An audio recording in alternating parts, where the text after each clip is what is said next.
All right, kindly confirm if you can see my screen. Almost. Right. Okay, yes, we can see your screen now. All right, like I mentioned, yeah, so we're going to be looking at maximizing productivity with SharePoint lists and libraries. So the way this session is going to be is we're going to look at the theory part of it, and at the end of the day, we're going to be looking at the demo session, whereby we're going to be, simulating, looking at everything we've discussed, practically so that we can see the look and feel of everything that we've already discussed. So now let me go on to the agenda.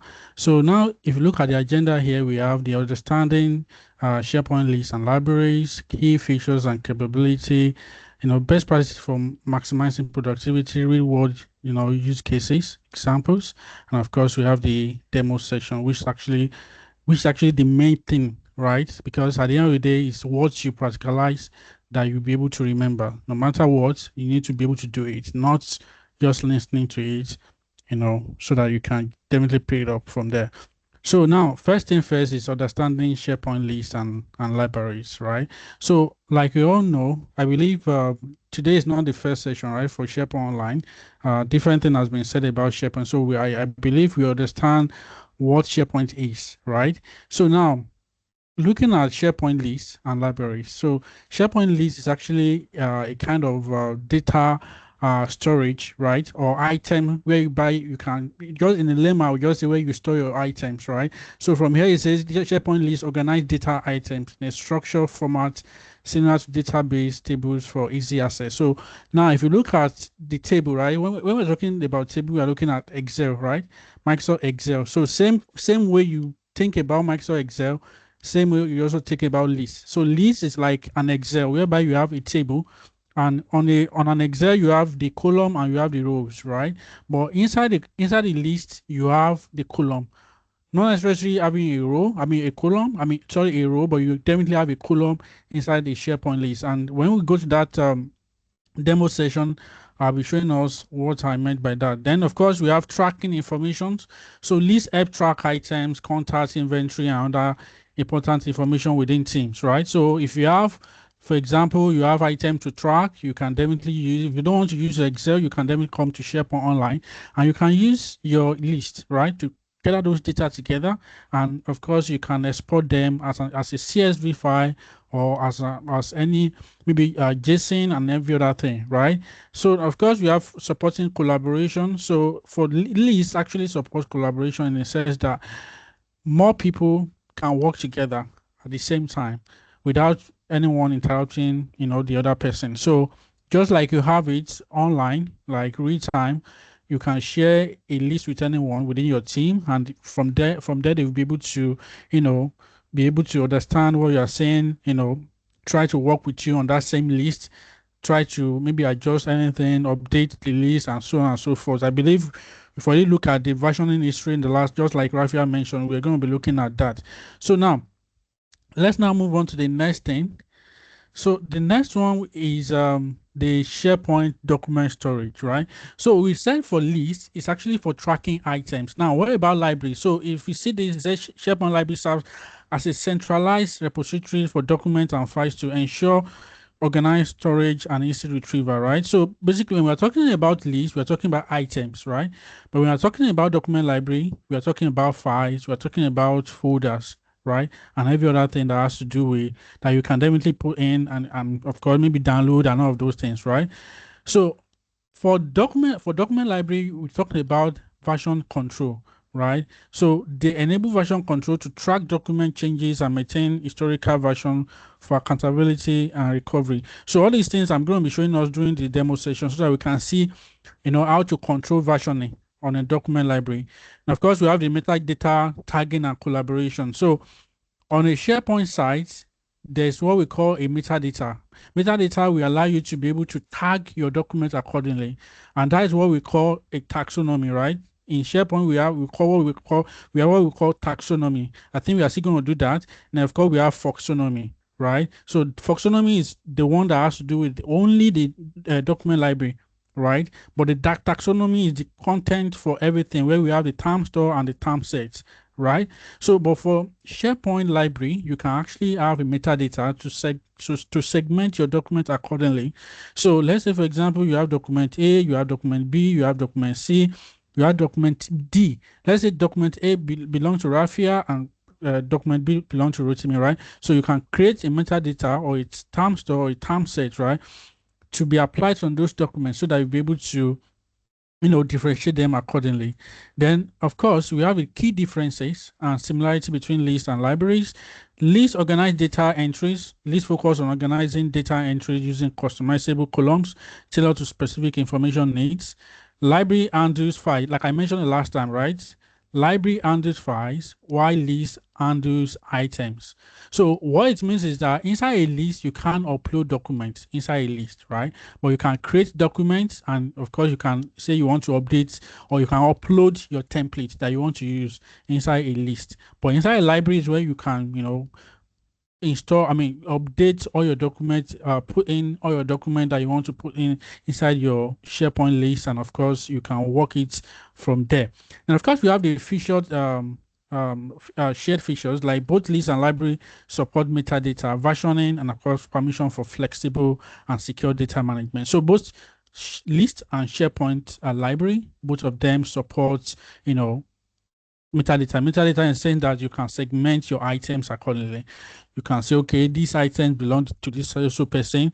This item belongs to this also person. So of course, we have the version history whereby, let's say, for example, so what we mean by version is, let's say, Rafi and I are working on a particular file, right?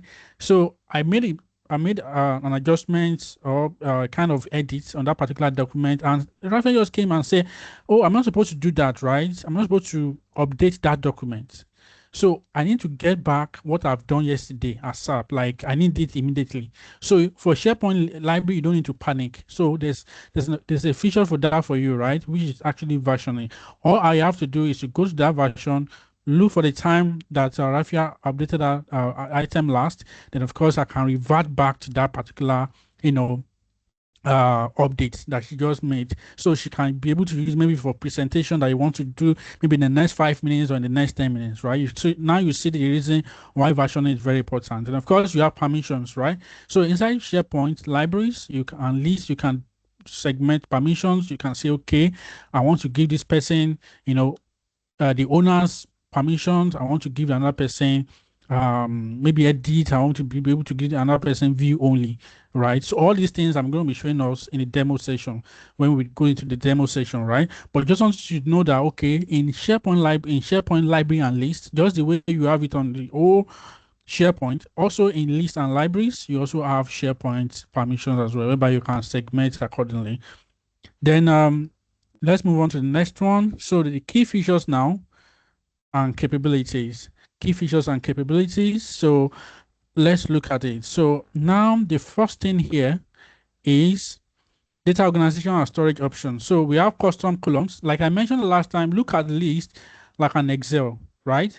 Like an Excel. So on an Excel, you have column and you have rows. So in SharePoint list, our basic concern is actually the column, not the row now this time around. So I think that's just the major difference between a list and a kind of Excel thing. So for a list, you also have what we call column. You can, you already have a inbuilt columns that comes with your list. Immediately you create a list, you have some inbuilt column, like example is title. You have created date, created by, modified by, and all of those things, right? You have them on those lists already. But you can also bring in your own. Let's say, for example, you want to use it for a project. You want to use list for a project, and you want to have different columns, right? That you have on an Excel. You want to transfer it back to a list. You can definitely create your own list. And you can even use it to create forms, right? You can use it to create forms, to get data from users. So the only thing with Microsoft List is you can't use Microsoft List.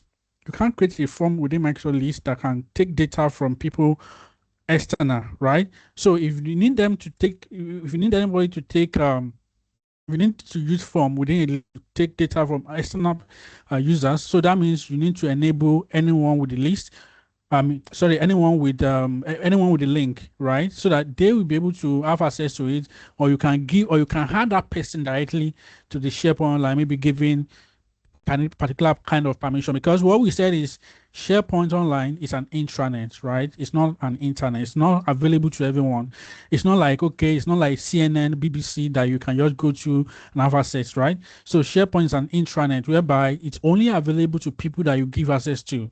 So that is why for you to be able to access a SharePoint site, you need to be either a member of that site as an external user or as a guest user. Don't mind you, there's a difference between guest user and an external user. So a guest user is a user that's, for the first time you are coming in, you have to authenticate yourself, right, into the environment. Why?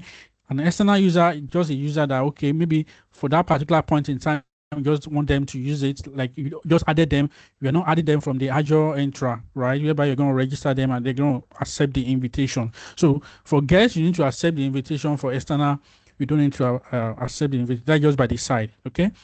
Then, of course, we have the content types, right? So inside SharePoint Online, we have different content types. So you might be wondering, so the roots, so the root of library and list is content type. So without content types, there won't be anything like library, there won't be anything like list. So list and library actually sitting on what we call a content type, right? So we have different content types, right? Document is a content type. So most times when you're working on document SharePoint list library, you have documents, right? So that document itself is a content type. So we have different content type that you can create, but the most important one is the document content type that everyone uses at every point in time, right? So of course we have folders and metadata. So for folders and metadata work together, to organize data and of course enable retrieval for better data structure. So you have metadata, like I mentioned, you have metadata whereby every items has its own list. Sorry, do you have any question? Rafia, do you have any question there? I No, can no, see. no, no, no. Oh, okay. All right. Good. So inside a library, we can have folders, and of course, those folders we have metadata, whereby items with all of them.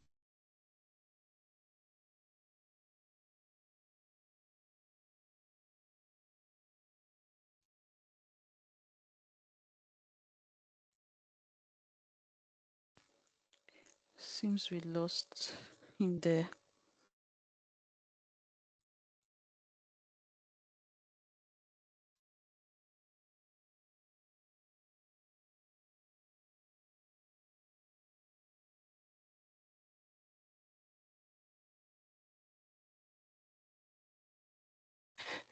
Please, let's just give him some few minutes to join back in.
So please, let's just give him 2 more minutes. He would actually join in. I wouldn't want to start sharing my screen and explaining how to navigate the SharePoint Admin Center, creating sites, uploading documents, getting members to the SharePoint site. So let's just please give him the next 2 minutes and he'll be right back.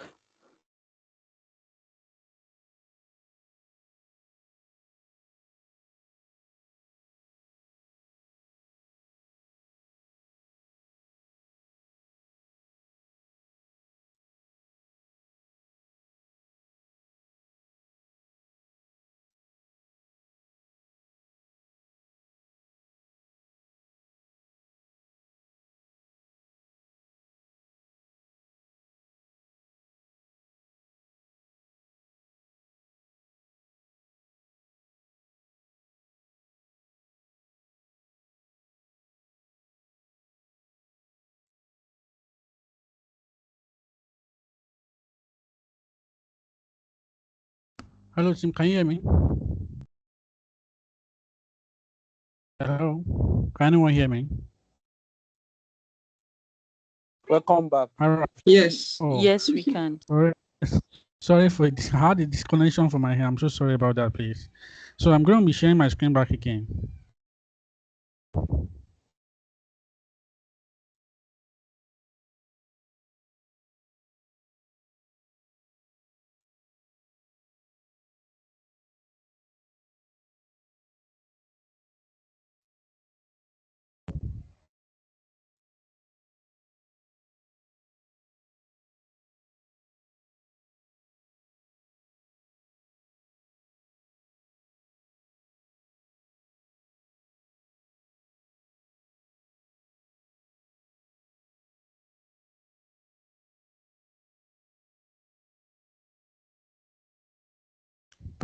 All right. So I think we're actually at this point, right?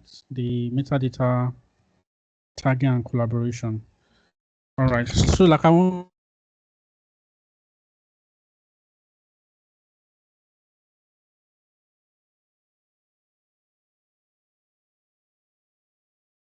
a particular SharePoint list.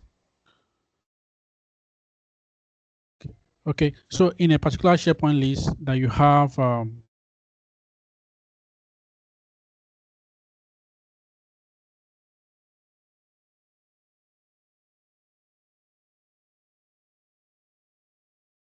which is actually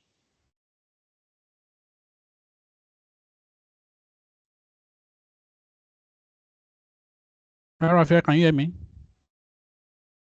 Yes, we can, though it's kind of breaking.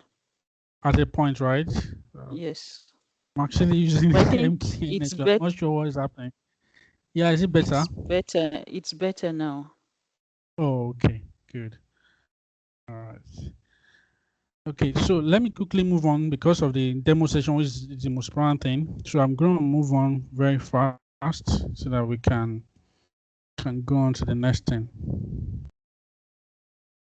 Okay, so we've already talked about the version control the last time, right? Whereby if you have an items on the SharePoint library or a SharePoint list, you can have a version control whereby if you make any change on that particular document, you can definitely revert back that particular change or those changes that you've made at every point in time.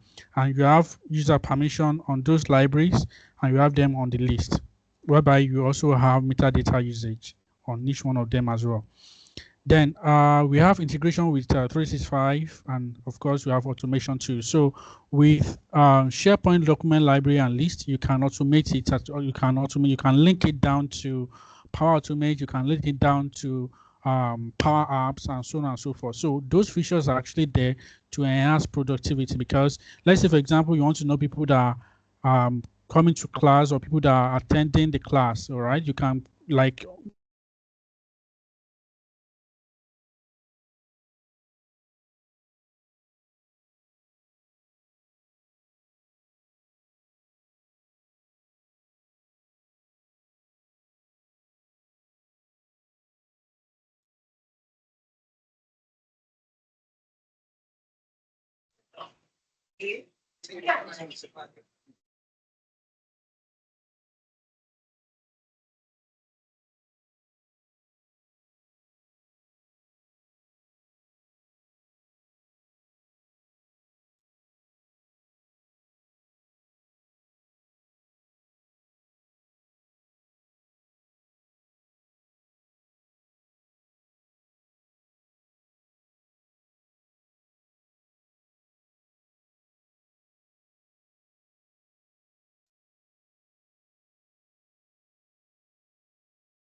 Yeah, so I think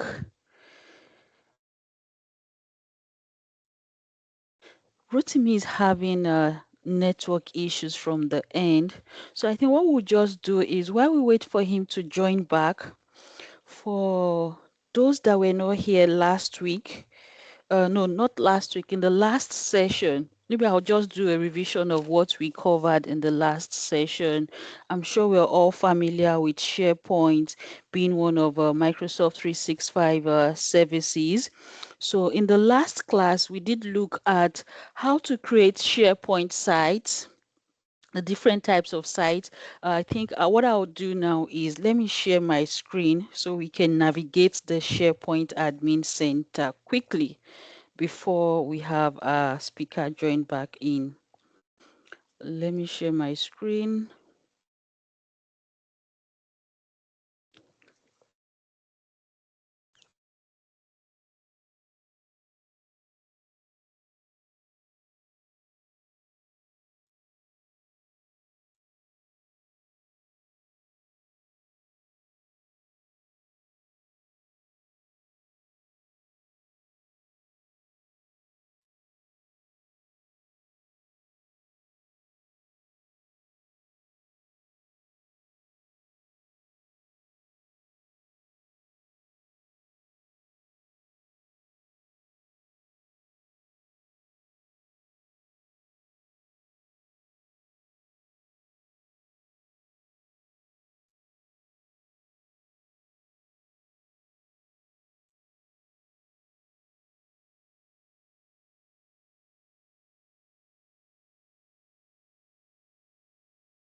Can you please confirm that you can all see my screen? Yes, I can see your screen. Okay, thank you. So we're going to the admin centers now, and I'll just take us straight to the SharePoint Admin Center.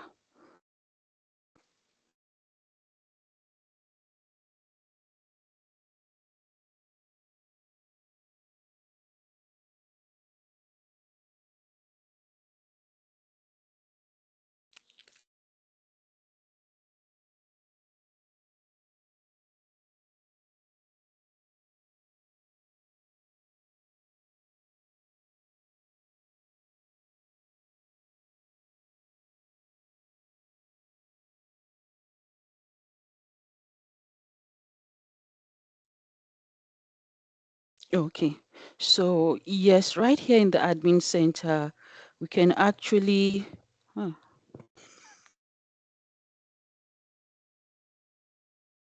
Okay, to get started with, let's assume you want to create your SharePoint site, a new SharePoint site. All you need to do is just click on your active sites here. Then you do have create a site. From this point, you can decide which type of site you would want to create. We do have a team site and we have a communication site.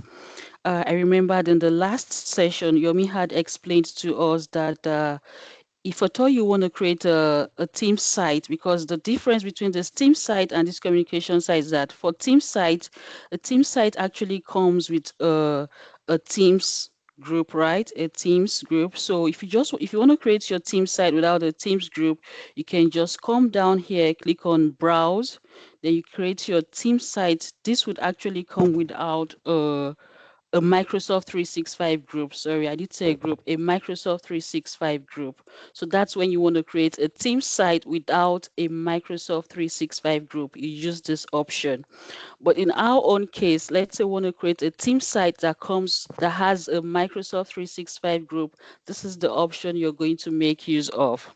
Now, depending on what your site would want to be for, whether it's for employee onboarding or event planning, you can just pick one of these templates here and just use this to create your SharePoint site. So for me, I think I would go with the IT help desk. And yeah, I'll be using this template.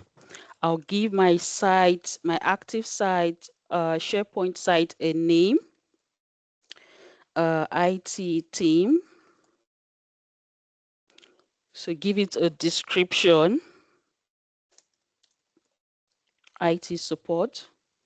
So that's my site address. Don't forget that for SharePoint is actually an intranet site, right? So it's only the people you share the site link with that would have access to your site.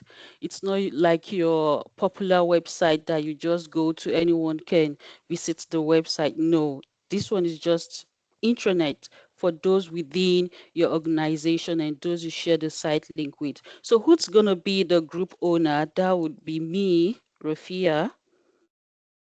I can decide to add other group owners, say Oyimafu. Oh, group owner, Oyimafu.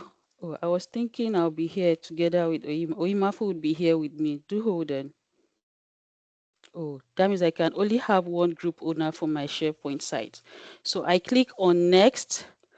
And you have a privacy settings here. Private, only members can access the site, or you want it to be public, anyone in the organization can access this site. So when you say public, anyone within the organization would have access to this site, but private, only members of this SharePoint site would be able to access this site. Then I click on create site.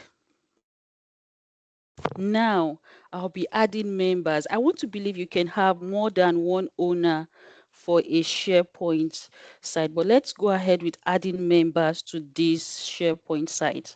So I would have, let's see, I think I have Joshua Digum, Joseph Afeso. So you can add as many members as you would want to your SharePoint site. Okay, I think Rotimi is back, but let me quickly complete this before I hand over to Rotimi. So here you have the IT team. I think this was mine. IT team.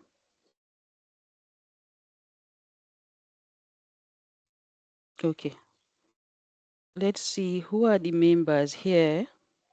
Okay, so this isn't mine. You can see the owner here is Olajumoke Toriola.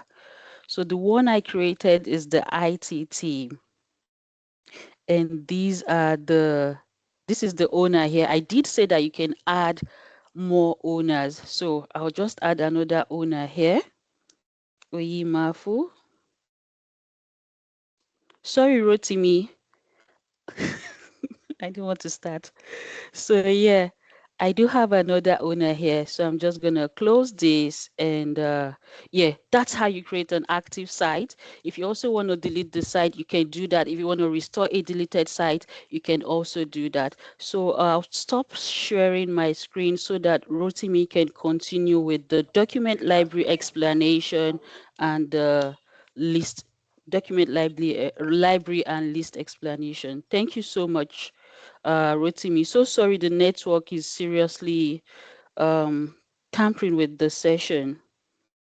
I understand how frustrating it can be. Is Rotimi here? I'm sorry, I think you got Yes. the wrong Rotimi. Oh, Yeah, I'm someone actually was here. sending me a Okay. message. Okay, he was Yeah, I'm actually the one. Yeah, messaging me. I'm here. Okay, okay. Yeah. All right. Sorry, guys. I'm actually using MTN, one of our best network here. So I'm not really sure why we're having this connection today, but I think we are good. So so I'm going to be sharing my screen back again so that at least we can continue from where we stopped. All right. So let me know if you can see my screen again.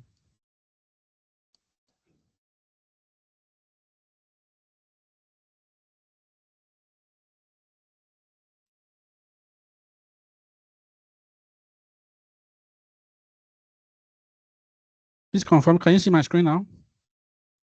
Yes, we can see your screen. And you Okay, don't but need not to the. you don't need to rush, right? Just take your time to explain, please. Don't All worry. right, no Yeah, problem. we have more We have the sessions time, to right? come. Exactly. So Okay, please all just right, no take your problem. time. Thank you. All right, no problem. So what are you seeing from your hand? Are you seeing definition and purpose of SharePoint list? Can you see that? Yes, Yes. that's what Yes. we Okay, can see. all right, thank you so much. So since they said CF time, right? So let me just take it slowly. So we have structured data collection. So for SharePoint lists and libraries, right?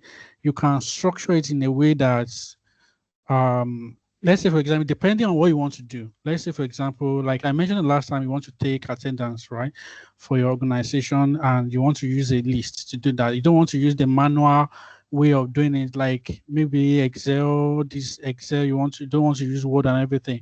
Like you want to automate it, right?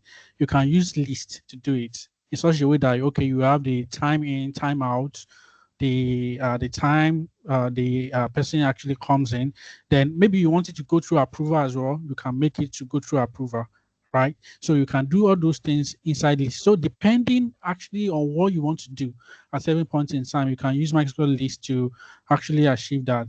And of course, you have tracking information, right? You can use that to track some information. Let's say, for example, you have an order, you are working with the procurement team and you want to maybe take order from certain, you know, people or vendors and everything, right? So you can use SharePoint list as well to track all those order. Let's say, for example, you have vehicles, certain number of vehicle you want to track.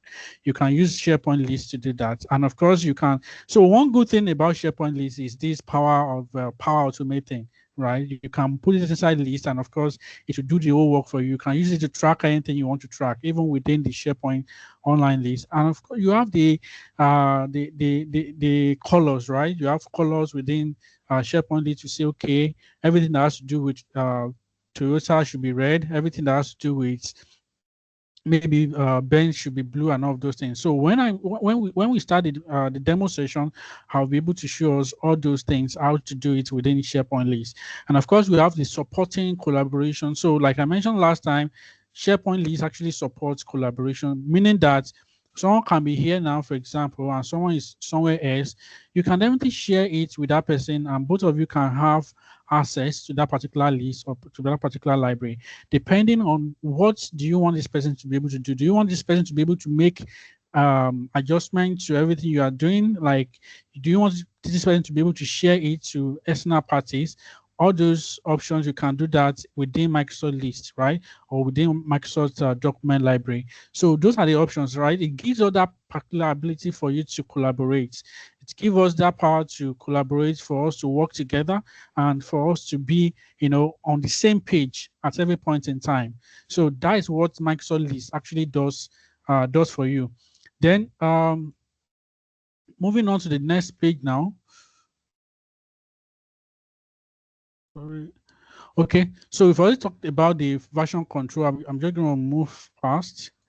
Okay, we've already talked about features, data. Okay, I think we're on user permissions, right? So like I've already talked about the levels of permission that we have, like we have the full control, edit permission, and so on and so forth. And of course, we talked about the usage. Then we talked about the Power Automate thing, putting that into SharePoint Online. You have the Power BI. So there are three Power Platform, right?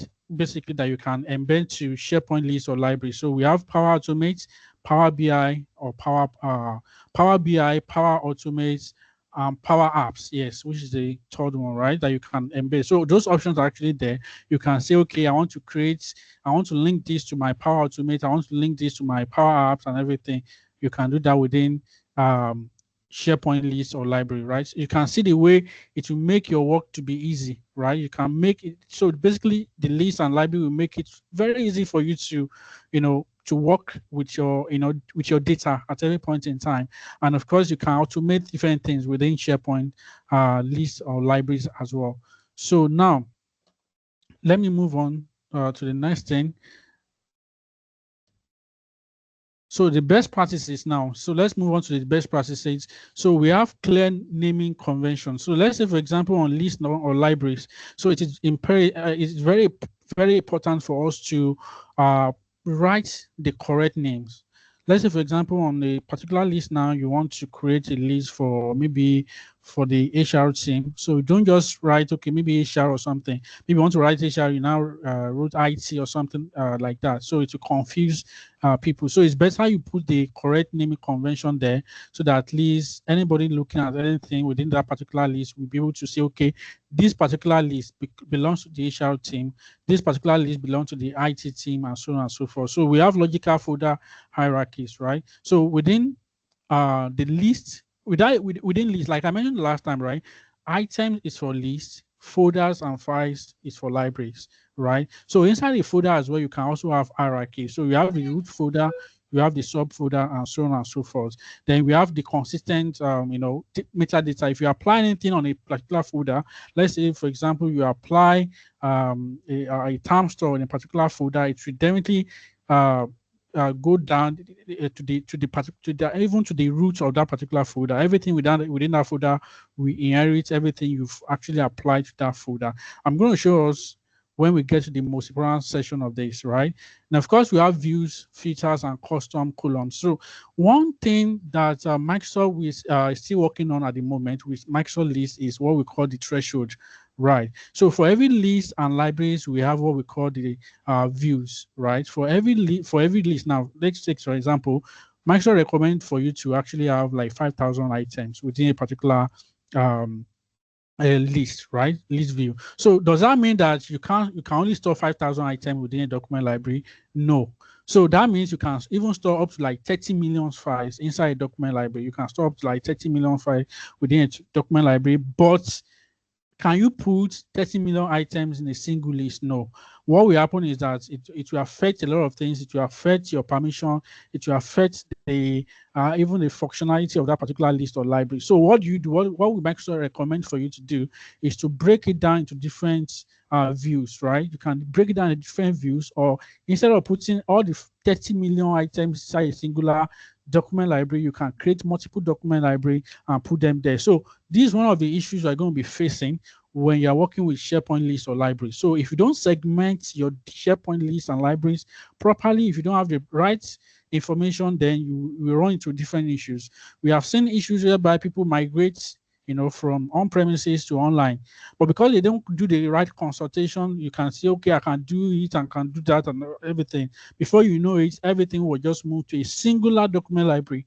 And what happens? Let's say, for example, you want to do all these mapping, whereby you want to be able to see your files on the file explorer, right? So that one can only do when you have just like 300,000 items. I mean, sorry, yeah, 300,000 items in that particular library. But now you have 30 million, or maybe you have 10 million, right? Within one document library. How do you want to do that, right? So you have to go through a lot of things that you're supposed to do initially.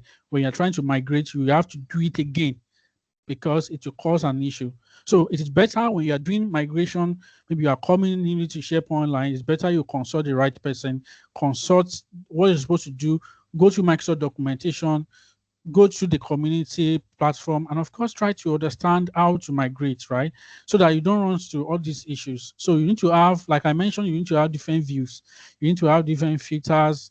You can even create custom columns, right? Like I mentioned the last time, depending on your content types, right? We have document content types and so on and so forth that you can have within SharePoint Online. I'm going to be showing us all those ones within during the demo session, right? Then, of course, we have the enhanced data categorization. So we definitely within SharePoint Online, with that list or library, you can categorize your data accordingly.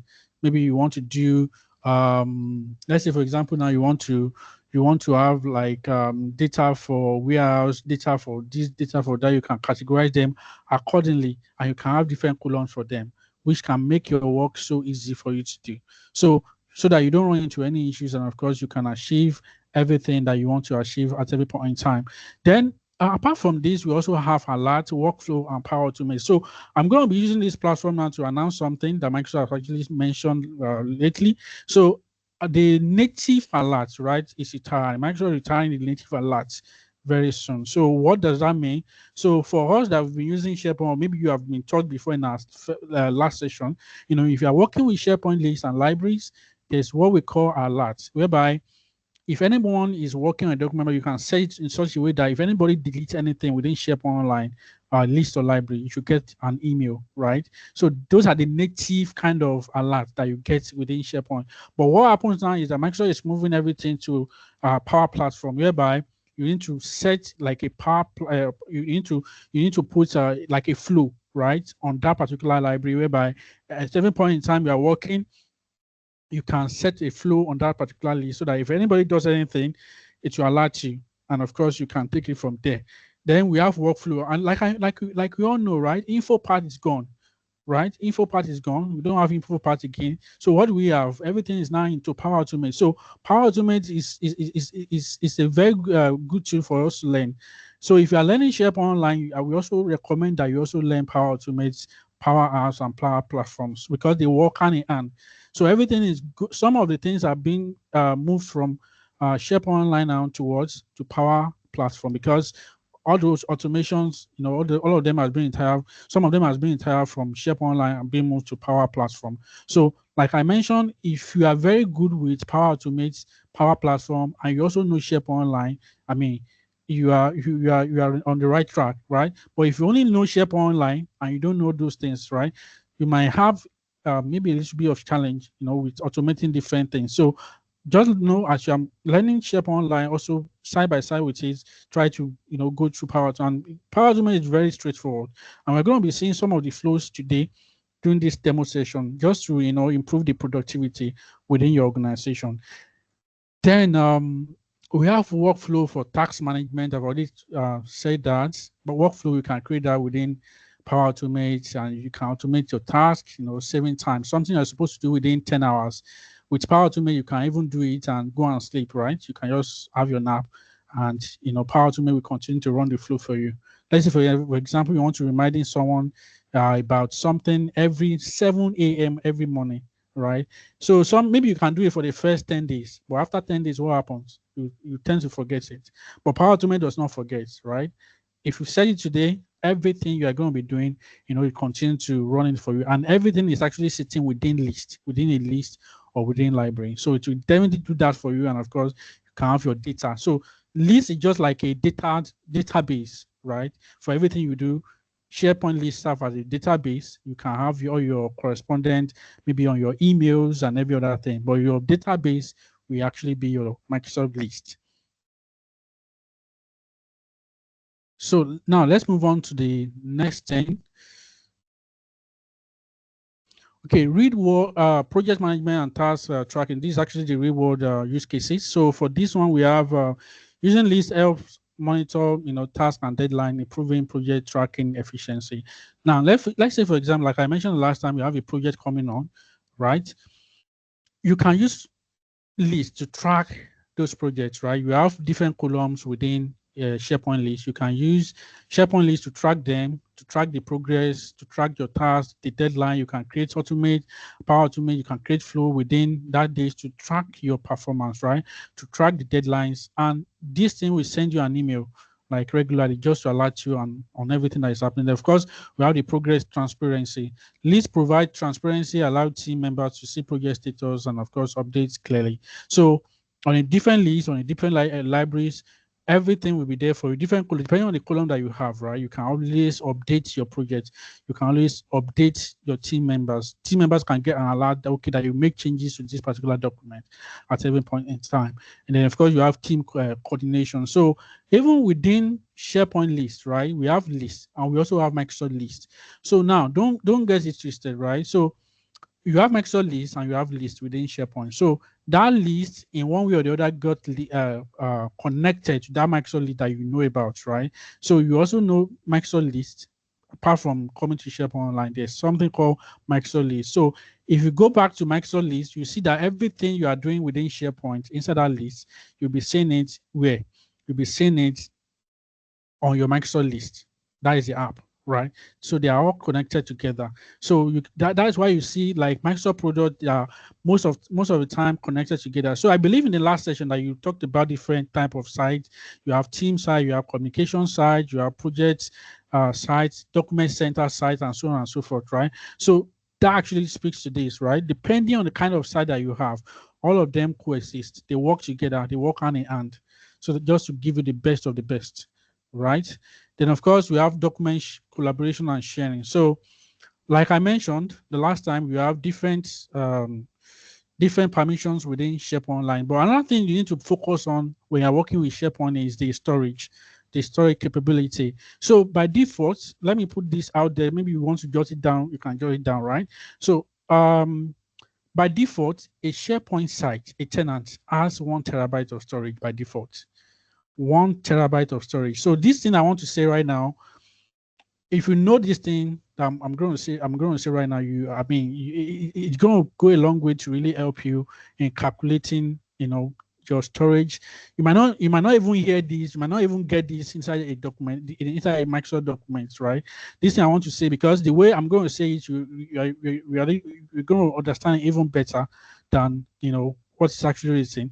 So now, when I was still doing support then and all of those things, I had this customer that says, okay, Microsoft said there's unlimited storage on SharePoint and you can use it and all of those things, right? So Microsoft documentation clearly states what you can have, right?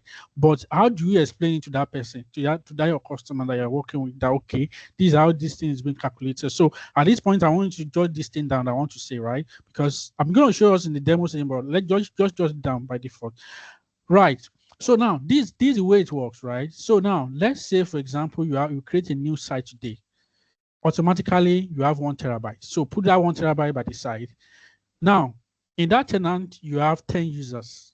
Okay? 10 users, 1 terabyte by the side. Right. Now, what type of license did you assign to those users? Let's say, for example, you assign E3 license. E3 license by default has SharePoint Online license assigned to it. Right? So let's say you have 5 E3 license, put that by the side. Now you now have standalone Power BI license, 5 Power BI license by the side. Now, what do we have? We have a tenant, right? 1 terabyte by the side. We have 10 users created in that tenant by the side. We have E3 license that contains SharePoint Online Plan 1 by the side, and we have Power BI by the side, right? So now, how do we calculate the storage? So I think we have 1 hour to go, right? So let me quickly be fast with this. Now, you have 1 terabyte, which default storage on that tenant. Now you have 10 users now. So now this is the way it's been calculated. So you have you definitely get this in Microsoft documentation, right? So for every user that you have within SharePoint Online that has SharePoint Online Plan 1, those users are eligible for 10 gigabytes of storage. Okay, 10 gigabytes of storage. We're going to do small mathematics now, and I want someone to talk and give us the final answer. So now, you have a new tenant, you have a new site, right? 1 terabyte by default, you have it. Then you have 10 users. Each one of them, 5 of them has E3 that has SPO Plan 1. Right, like I mentioned to us that if a user has a SPO Plan 1 or Plan 2, is eligible for 10 gigabytes of storage. Now, 10 times 5, what would that give us? Plus 1 terabyte. Then you will now be asking me, because some people will ask you, okay, I have 10 users, why am I having this storage, right? So now Power BI doesn't have SharePoint Online. It doesn't have SharePoint Online, either Plan 1 or Plan 2, right? So the only thing you will get is, without your tenant, you will get 1 terabyte plus 10 gigabyte times 5. That's why if you create an internet today, right, you're always giving 25 users by default. I'm just taking time on this because this is actually very important.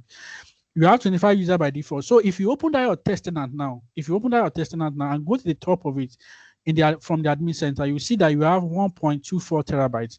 How does that occur, right? So that means all those 25 users have 10 gigabytes of storage. So 10 times 25 will give you about 0.2 something like that, maybe terabyte or so, right? And you already have 1 terabyte for that tenant. So the reason why you are seeing on your tenant that the test environment that you are seeing 1.24 is because your tenant has 1 terabyte plus that 25 users, 10 gigabyte each, plus the 1 terabyte that you have already. That's why you are seeing that 1.25. I mean, maybe 1.25 or 1.24999 on your tenants. So I hope that is clear. Any question on that? Let me just take question on this before I move forward. Do you have any question on this? I think for now there is no question. So I see Okay, people good. asking, sorry, that the screen Okay. is static, right? Yes, the screen is static.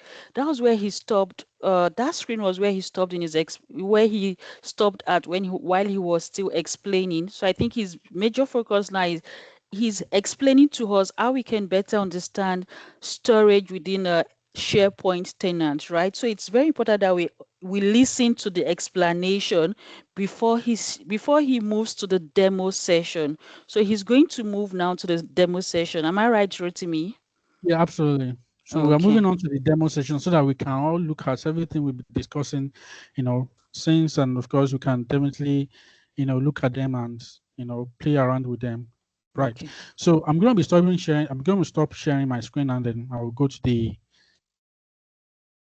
I want to do the demo session now.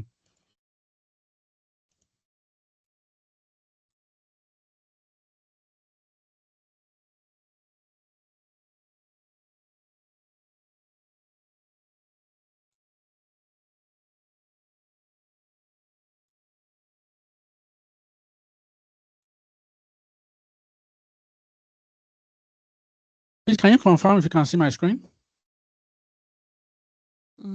Yes, we can. So please, what can you see from your hand? The list of attendees. Attendees, okay, good.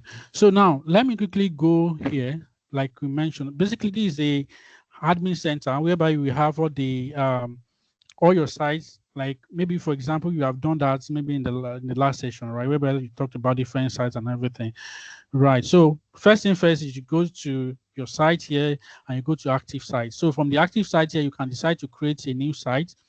Right, you can try to create a new site here and of course put maybe demo or something right here. So because of time, I'm not going to be going to creating a site. I'll just go directly to the site that I want to use for this particular demo. Okay, so this is the site I want to use for this demo. I just created it, right? So now if you look at this, so the name of the site is IT Community here. And for this particular engagement, I'm going to be looking into the list and libraries. So how do I create a list and how do I create a library? So now there are two ways for you to do this. It's either you go through here or you come through this place at the top here. Okay, you can either go through the left hand side here, site content, or you click on the settings at the top right hand corner here and you click on site content. So either ways will take you there. So you can just go to site content here. Then so once you click on site content, it will take you to where you can see everything about that particular site, right? All the documents, everything by default. You see all these lists there by default, like form templates, site assets, style libraries, and site pages. All of them are there by default. So even this document there too is also comes there by default as well. So now how do I create a list? Now, for you to create a list, all you have to do is to click on this button here. Then you click on list. So once you click on list, it will give you that interface for you to create list. So now here you have different template that you can use. You can use the form template, you have the gallery template, you have the calendar template, and you have the board template. So for this particular engagement, I'm going to be using the blank template and I'm going to be calling it demo list. Okay, so now this item that you're seeing here, this particular option here shows that if I click on it, I will be able to see it outside of the site content. I'll be able to see once I log into that particular site, I will be able to see this list in there. So let's see how it goes. Now, if I click on create now, let's see what we have.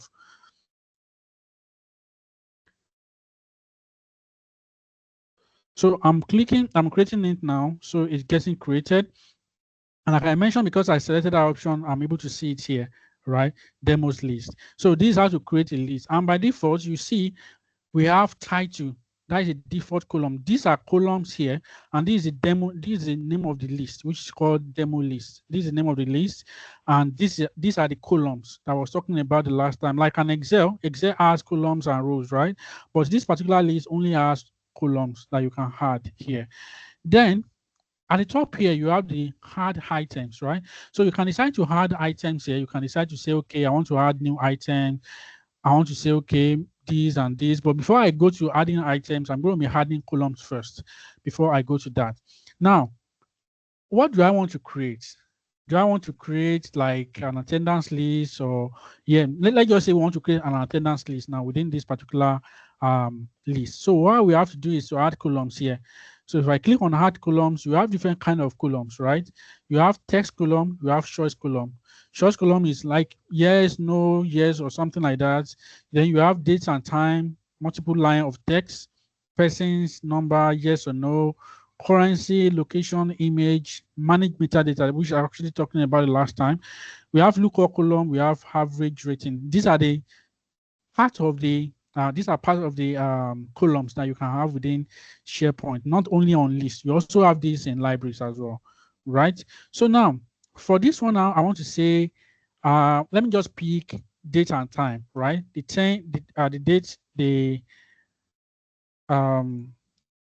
the lecture actually starts. Let's say, for example, for this engagement, I want to take attendance, right? I'll just say start time. Then I can say, okay, include the time. I want to see the time that the person study or join us in this particular training. And I can say, okay, save. So once I click on save, by default, you see it here to come here by default. So you have title now, you have start time. So you have two columns now. Now, I want to add another one. So now let's say, for example, I want to get the end date, the time that the meeting ended. So I want to say, okay, end time, right? And I want to put include time. So now I can say, click on save, right? So if I click on save now, I have three columns already. And I want to say, okay, explain in brief what you understand from what you gain from the training, right?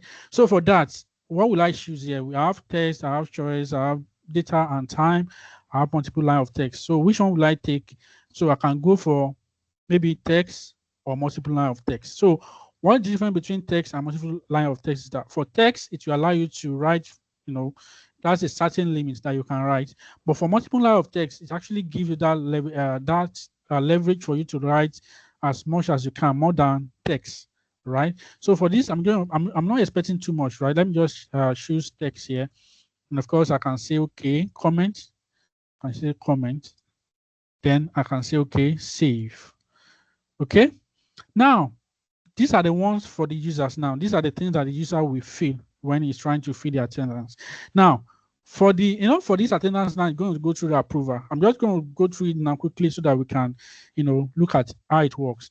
Now, I want to say, okay, I want to use this for an approval, right? Someone needs to approve this for me once I submit it. So what will I do? I'll just come here and say, okay, I can still use text for this, right? I will say approved by. I can say, okay, save. Okay, that is very good. Then I can say, okay, comment of the approval, comment. Or approval, let's say approval status now, not comment. Let's just say approval status now. I want to choose choice now, right? Choice. Then click on next. I can say, okay, approval status. So for this, I can say, okay, approved, pending, declined. Okay, declined. So you can see different columns that you have there. So for this option, you can make it maybe drop down menu, or you can make it radio button. Then you have allow multiple selections. You can say that yes or no. Require this item to contain information. That means this person will not be able to do anything except it fits that particular column. Then of course, enforce unique value. That means this particular column cannot have same value, right? So that it was for this particular training, I'm going to be leaving it like this. Right. So now for this one, it's declined. Let's see how it goes. Now we have declined. So for this, I will just say red. I will use red here, and of course I will use yellow here. And then for this, I will use green. Okay. Then I will click on save. So once I click on save now, I will be able to see it here, approval status, right? Now, what is the next thing now? I want to say, okay, let's say, for example, I want to know if the person has approved or not. I want to say approval pending on who now. Let's say approval pending on someone. We can just say approval pending. Let me just say text. Then I can say this approval status. Approval status. Then I can click on save. Okay, I have approval status already, I believe. Okay, pending on approval pending on. Approval pending on. Right. So I can click on save now. Good. So now for this now, I only have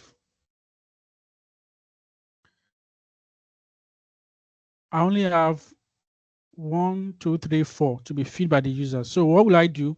I told us the last time that inside a list you have what we call Microsoft Forms, right? Microsoft Forms is there, but this form is a little bit different from the native and the Microsoft form that you know.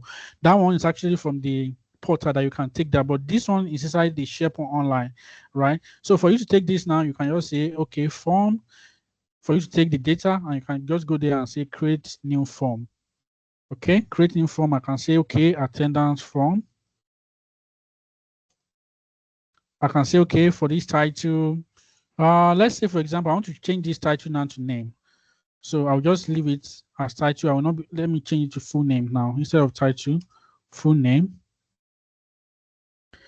Instead of title, full name. And of course, we have the start time, the end time, the comments approved by. So all this one, we have to hide it from here so that this person will not be able to see it.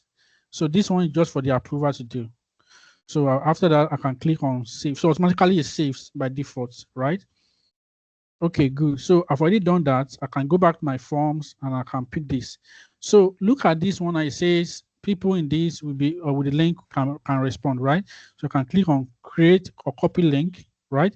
So if I click on copy link now, I can decide to open this. I can decide to open this. Can decide to open this, I'll be able to see everything that is there. Now you can't see all those approval, approved by, approved, all those things, you will not be able to see them, right? So now, how do I link this to my Power Automate now? How do I link this to my Power Automate? So now I can link it in such a way that, okay, I want to integrate it with Power Automate so that I can create a flow, right? So I can create a flow from here, or I can say see all flows. So see all flow will take me directly to where I can do what? Create my flow from the scratch. So I love to take it from the scratch. So you can see now from list, we move on to Power Automate. We've moved on to automation, which is actually the productivity we are talking about. How can we use list to, optimize our work day-to-day, day-to-day activity, right? So you can say re-authenticate here. And of course, you can come to create. So by default, it's supposed to link it to that particular list. So let's see what happens now. So that list is supposed to come out for you here. Okay, now you have the connection. So, but I'm just going to go directly now to my list. And of course, I can say, what do I want to do? I want to automate, right? So I want to automate. So for this, I'm going to click on skip. Okay, I'm going to click on skip. Then I can create it from here. So now let me just take this one off for now. I prefer to use the old look and feel. So I'll just come here and of course take it there. So now from here now I can say, okay, what do I want to do? What do I want to do now? Can someone tell us what do I want to do? Can someone just tell us? I think this class should be interactive, right? Rafiah, is that correct? Can we make it interactive? Yes, we can. Yes, we can. All right. So can anyone answer the question? So what do you want to do here now? Okay, so let me ask someone in the chat to just answer us. So I'm going to be looking at people here. Now we have a lot of people here, right? So anyone, please, if you know the answer, just tell us. Yeah, good afternoon. Email. Good evening. My name is Yeah. Samuel. So All I right. think what you want to do is you want to create a flow. So what are we searching for here? What are we searching for? For the list we created on SharePoint. Okay, good. So we are looking for the list that I'm creating on SharePoint, right? So, but that's not the one I'm going to be looking at here. So I'll just say, okay, when an item is created, just say, okay, when an item is, because the purpose is that it is when you submit it that I'll be able to get the approval from my hand, right? So what you are going to be looking for here, which is the trigger, is when an item is created, right? So I'll just click on when an item is created. Then of course I can look, just like I mentioned, I can just look for the list for the sites. So I'll just copy the site site URL here. Just say okay. Use enter custom URL. Then from here, I can choose my demo list. You can all see it, right? Demo list, which I actually created earlier. So what's the next thing? So the next thing here will be, I need to get my data, right? The data that have been updated, right? So I need to get that. Get item, right? So I'm going to say get items because there are more than one. So what is the site name now? The URL, I need to put the URL here. I need to do it this way. Then I can, of course, look for my list name. Then I can leave this one, right? I don't need to do anything there. So what do I want to do? I want to like let the person know, okay, I've gotten the list, right? I've gotten the attendance that he submitted. Or I want him to know that, okay, someone is actually reviewing it. So all we have to do is that I need to write an email to that person. So what do I have to do here? Just say, okay, create, let's say create an email, right? Send an email. Send an email. Where is it? Okay, let me just write email instead of create. Instead of Outlook, let me just write email. Okay, send an email. So that is it. So who am I sending it to? I'm sending to someone which is created by email. So don't choose this because this might not really work for you. So get items. Then after that, you just say created by email. So this will actually go to the email of the person that created this particular that filled the form, right?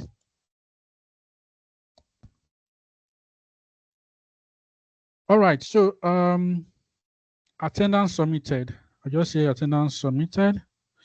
Submitted. Okay. So I'll just say hello. So hello what now? So we're going to pick the display name of the person.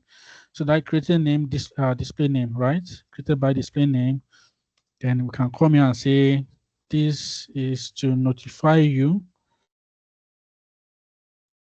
that your form, your attendance has been submitted and waiting for approval. Just say best regards, right? Okay, so best regards, just that is it. So the next thing now will be the approval now, which is the main thing. So what I have to do here, just write approval. We have to write approval. So I'll start and wait for approval, create an approval, wait for an approval. So for me, I'm going to say, okay, start and wait for an approval. Okay. Start and wait for an approval. So now who am I assigning this approval to? So, but before that, I need to choose this, right? Everyone must approve, first to respond, wait for responses and all of this. So for me, I can just say, okay, first to respond, right? First to respond. So once I do this, there will be something that will I'll be able to fill out different things here. So I will just say, okay, attendance request for approval. I'll just say request for approval.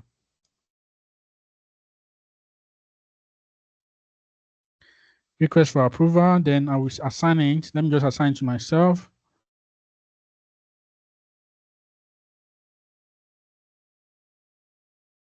Let me assign it to myself now. Then I can say, okay, maybe just very simple email to that person. This is to inform you that what now. So you need to pick up the name of the person that submitted. So how do I pick up the name of the person that submitted it? So I'll just look for the person that created by display name. So it tell me the first name and the last name of the person. This is to inform you that this person has submitted. So if you have an environment, you can follow me, and if you have any question, please feel free to ask before we take the general question. So has been submitted. I'm waiting for your approval. Okay, I'll say best regards. Okay, so this will send an approval. Yeah. Sorry to interrupt. Sorry. All right. Please, could you change from text to that SharePoint flow? How do you change from that? Inform you that.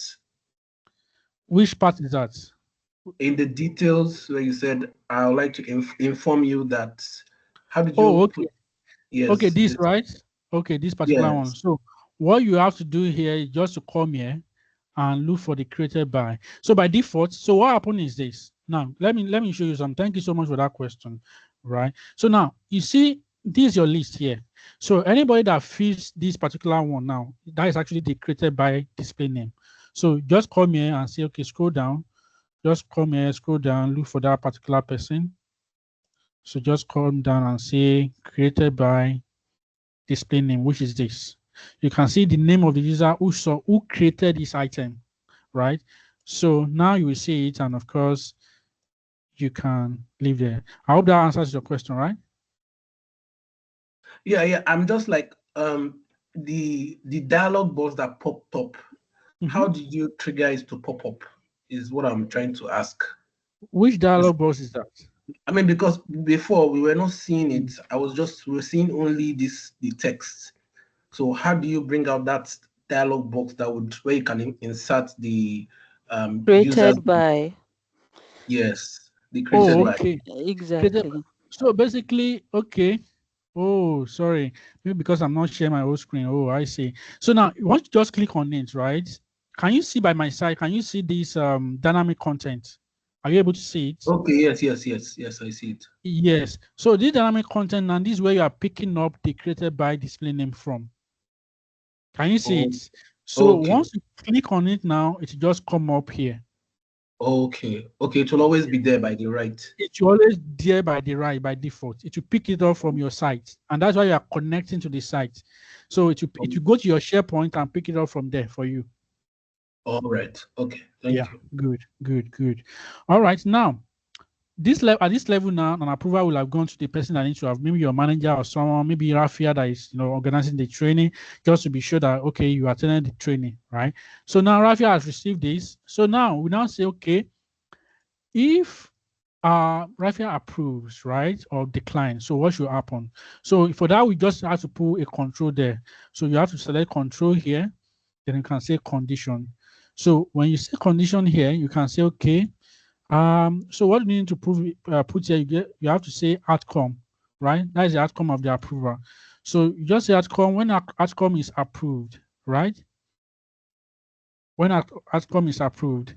So now we are looking for a situation whereby Rafiah actually said, okay, this person truly is in class, so I'll just approve it, right? So if it's approved, if yes or if no. So what should happen if yes or if no? So if yes, you should send an email. Yep, let me just type email. Send an email to that person, letting the person know that, okay, yes, we truly were in class and I approved your coming to class, right? So let me just, okay, that's it over there. So what will I choose here? We have to choose the email of the person that created it. So created by email, right? So I'll just say, okay,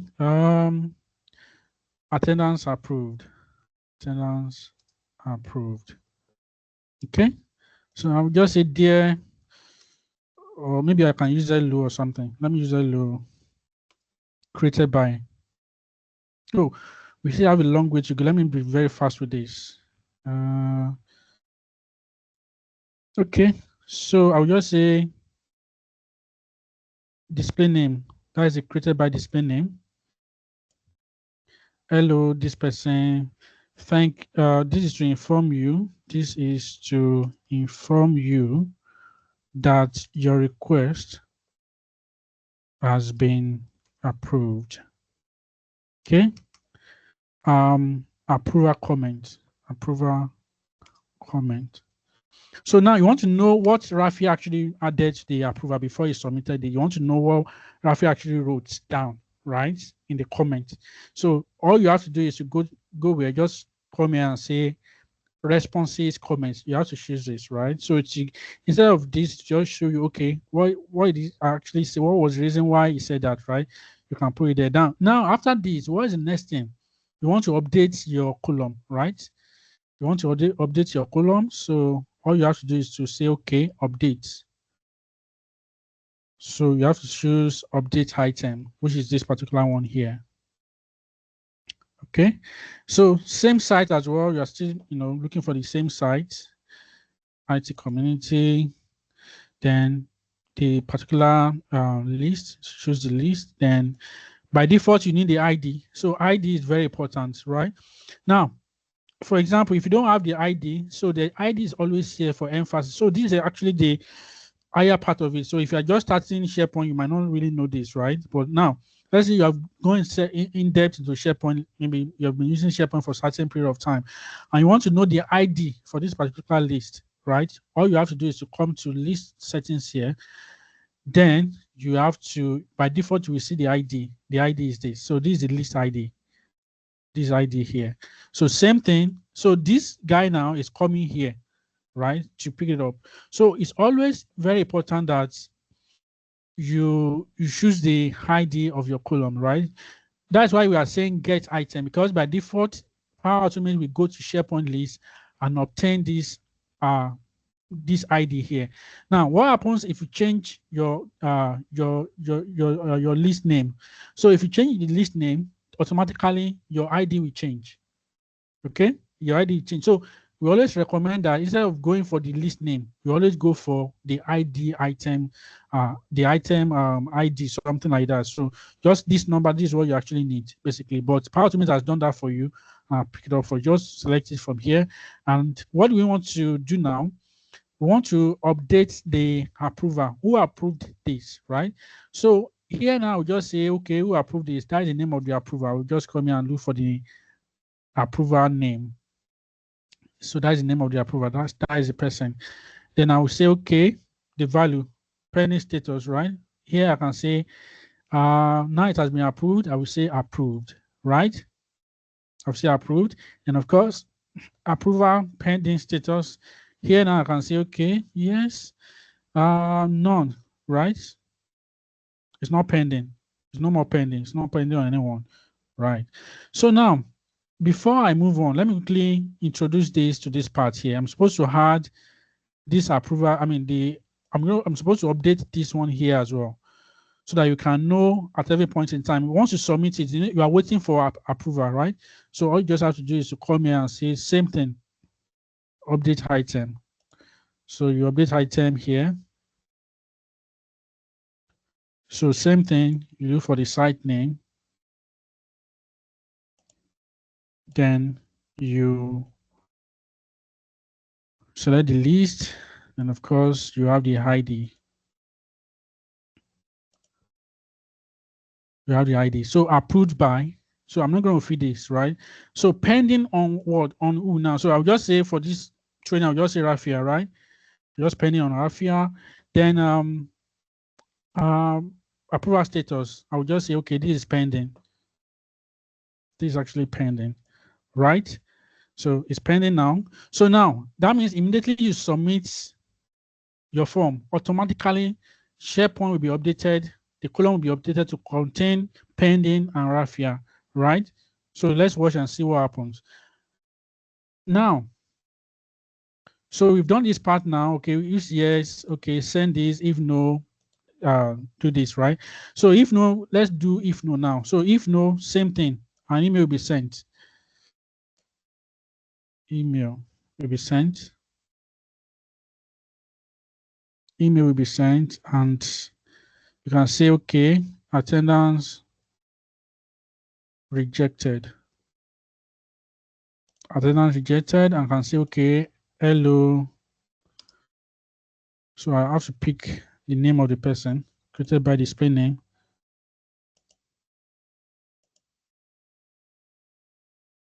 This is to inform you that your request has been rejected. Reason for rejection. Reason for rejection. Okay, so what will I put here? I'll just come here and say the reason for rejection is the response comment, right? That's a comment. So now after this, I need to update my list, right? I need to update my list. So I have to come here and say update item. Update item, come here, and of course, I can say this site here, then demo, then the ID. So I have to select the ID, which is this. Right. So now the status now will be what? The status will be declined. Declined. So now for the approved by, it wasn't approved. So maybe I should have said approved / declined by, right? Assuming I put a decline by, I can put the person that, I declined it here. But I'm going to leave this one. I think we've done it for the first one, right? So the status is not waiting on anyone, right? I'll just say none. So I will save this. Now let's watch and see what happens next. So I will click on save. Now it's saying this. So that means that there's an error somewhere. So where's an error? Where is the error coming from? So that means the error is coming from somewhere, which is here, right? So because I didn't choose anyone to use here, so I'll just come here and say, okay, should be sent to the email address of the created by. So you see this. So the error now should go away after this time. So you see this, right? So let's see.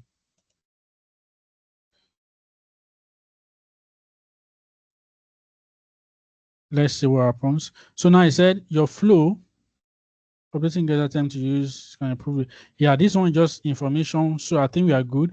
So now we can see now that the list is now ready to, it's now ready for us to test it out, right? So how do we test it out? I'll just come here and say, okay, manual test. I'll click on test here.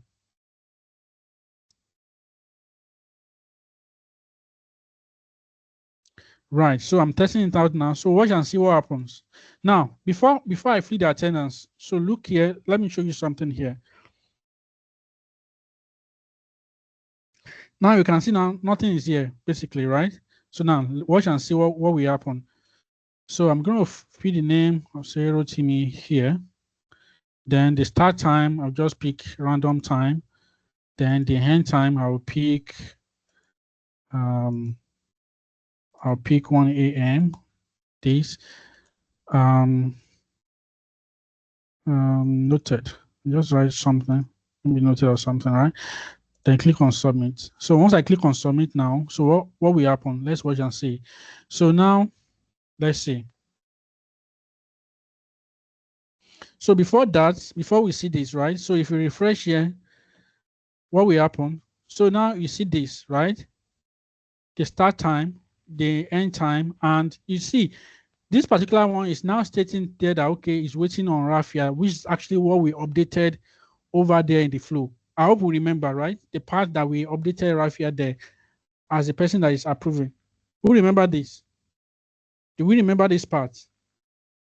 Me, I remember. Yes. You remember. All right, good. So now you can see this one is correct. This one is correct. Now let's see where is this stopping now. is stopping on the approver. So that means an email has been sent to the approver for the person to approve. So I will go to my email, right, to see the approval now.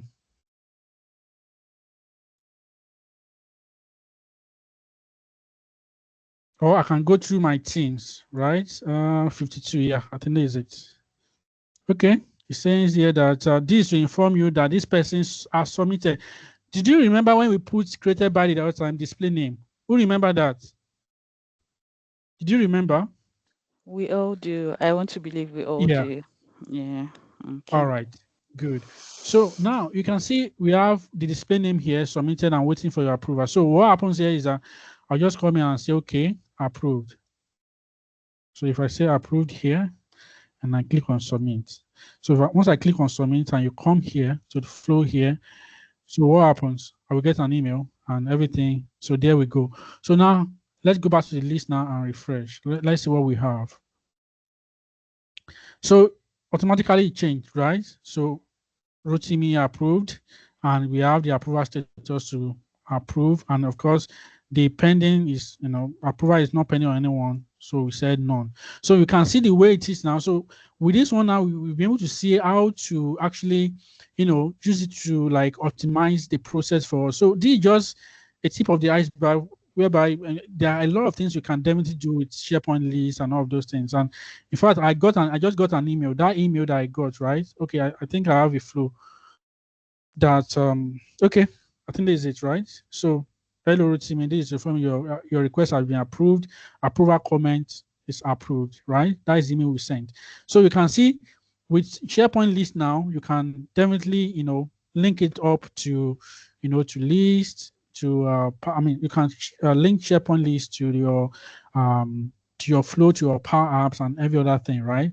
You can definitely do that. Now let's now leave the Power Automate part of it, and let's actually now look at what list can actually do for us.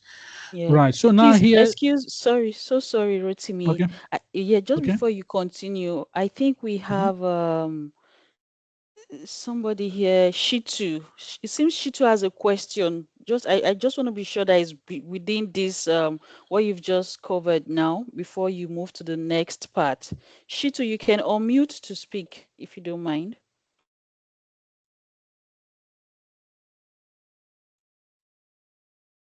Shitu, I see your hands up. Do you have a question? Okay, you can continue, Rotimi. So sorry. All right, no problem. So now we have now let's look at the functionality, like we mentioned the last time, when we're looking at the practical part of it, right? So now we have the add an item. So I can decide to add an item from here or add an item from the form that I created. And of course, I can decide to edit in grid view, which is this particular one here. So I can decide to edit from here. So here now I can decide to say, okay, I don't want to have this one here. I want to have something else. And of course, I can do that from here as well. Then apart from that, I can say, okay, exit the grid view. I can now undo, just like you have the undo on your Excel sheets, you also have an undo here.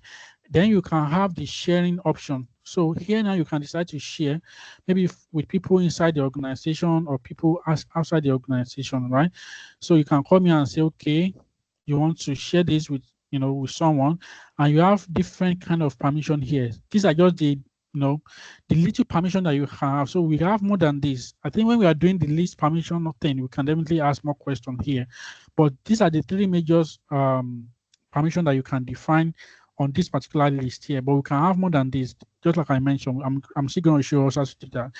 Then here you can decide to say, okay, you want to share this with people within this particular tenant, people that already have access, and people that you choose. So that means these people that you choose now will either internal or external. They will be able to have access to your list. But before you can choose this, right, you need to enable what we call the settings at the admin center, the settings that will allow you to, to choose this. So we have anyone with the link, we have only people within the organization. So before you can use these settings, just ensure that your settings is not to share only within the organization, right? So you need to select this if you need to share with specific people. Then of course you have under the more settings here, you can decide to choose the kind of settings that you want. Then you can decide to, set permission, expiration date for this. You can say, okay, this is going to be expiring on the 16th or on the 17th. Then you can say apply, right? So if you click on apply now, it will give you the dialog box for you to put in the name of the user.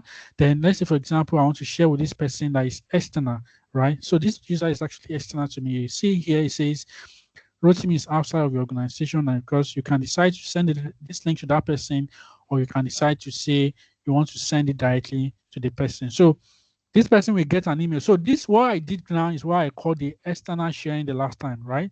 You know, remember I told you about external sharing and guest access and external access. So this external access, this person now doesn't need to register, right? From the Azure, don't need to register yourself before you can use this. Is actually shared with you directly.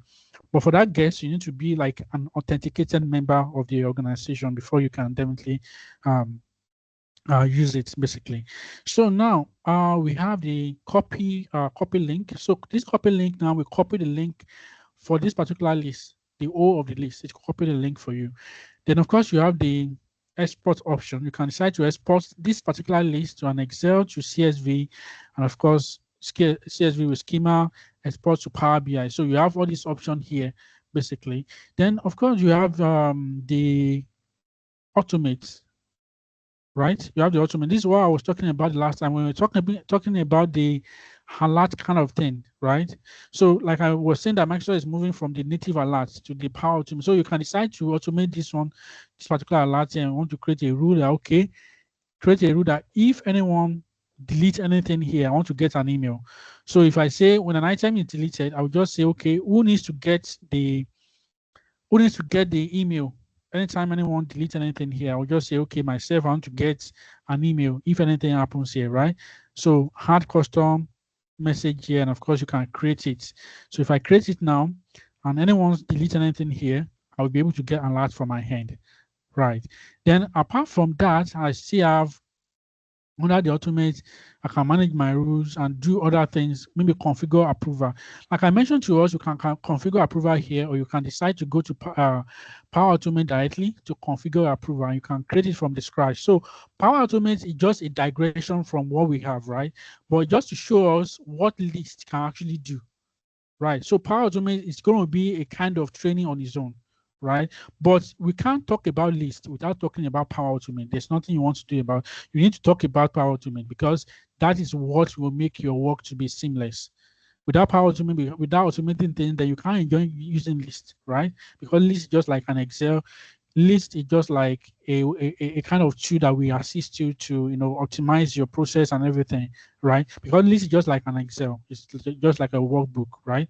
That you can use. Then you have the form, like I mentioned the last time, right? So these are the things basically at this part that you can definitely see. Now, and I mentioned the last time that we have different kind of columns, right? So you have different kind of columns here. The another thing you can do here, apart from this column, you can maybe you want to add different columns. You can decide to add different columns here by saying see all columns, right? I can decide to say see all columns, and I can decide to pick any of the columns here. I think I've already showed this to us the last time, how to pick any column here. So maybe you want to choose text column, choice column, date and time. All these columns are being used to manage your SharePoint list, just like we see it over here the last time, right? Then apart from this, now you can decide to create your own from the scratch. So from this now, this will show you everything that you have, all the columns that you can create within your SharePoint. You can see you can create all these things here, right?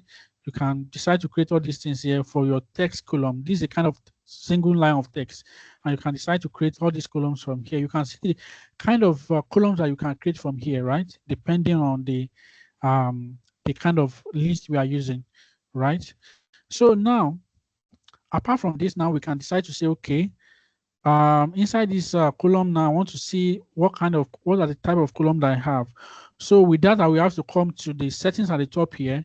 Then I will have to come to list settings. Okay. So if you click on list settings here, you come to, if you scroll down here, you'll be able to see all the columns that you've created so far. So what are the kind of column I've created? You can see them here, and you can see the type of column they are. title column, you can see that it's a single line of text. Start column, start time, you can see that it's date and time and so on and so forth. So this will actually show you the kind of column that you have within your library. Then another thing is when you are approaching your list view, let's say your list view is getting to 5,000, is more than 5,000, we have what we call the index column. So this index column, what it will do for you is that it will index your column. That is, instead of searching the whole list, right? So your search will now be based on a singular column, right? You can now create an index column here. You can decide to create an index column here. You can see you can create up to like 20 index column. So I want to index the title, right? So let's say yeah, the title. I want to index the title. Then I can say okay, create. So that means once I have this index column now, it will index the library in such a way that when you have your items more than 5,000, when you are searching anything, to be referencing this title column. So this is one of the things that you can do when you are having issues with maybe you have a user that are having issues with threshold, 5,000 items more than the threshold and everything, and everybody just experiencing issues on your SharePoint. So what you can do is that you can create a index column, right? You can index your site so in such a way that it will allow you to be able to work more on that particular site, right? Then apart from that,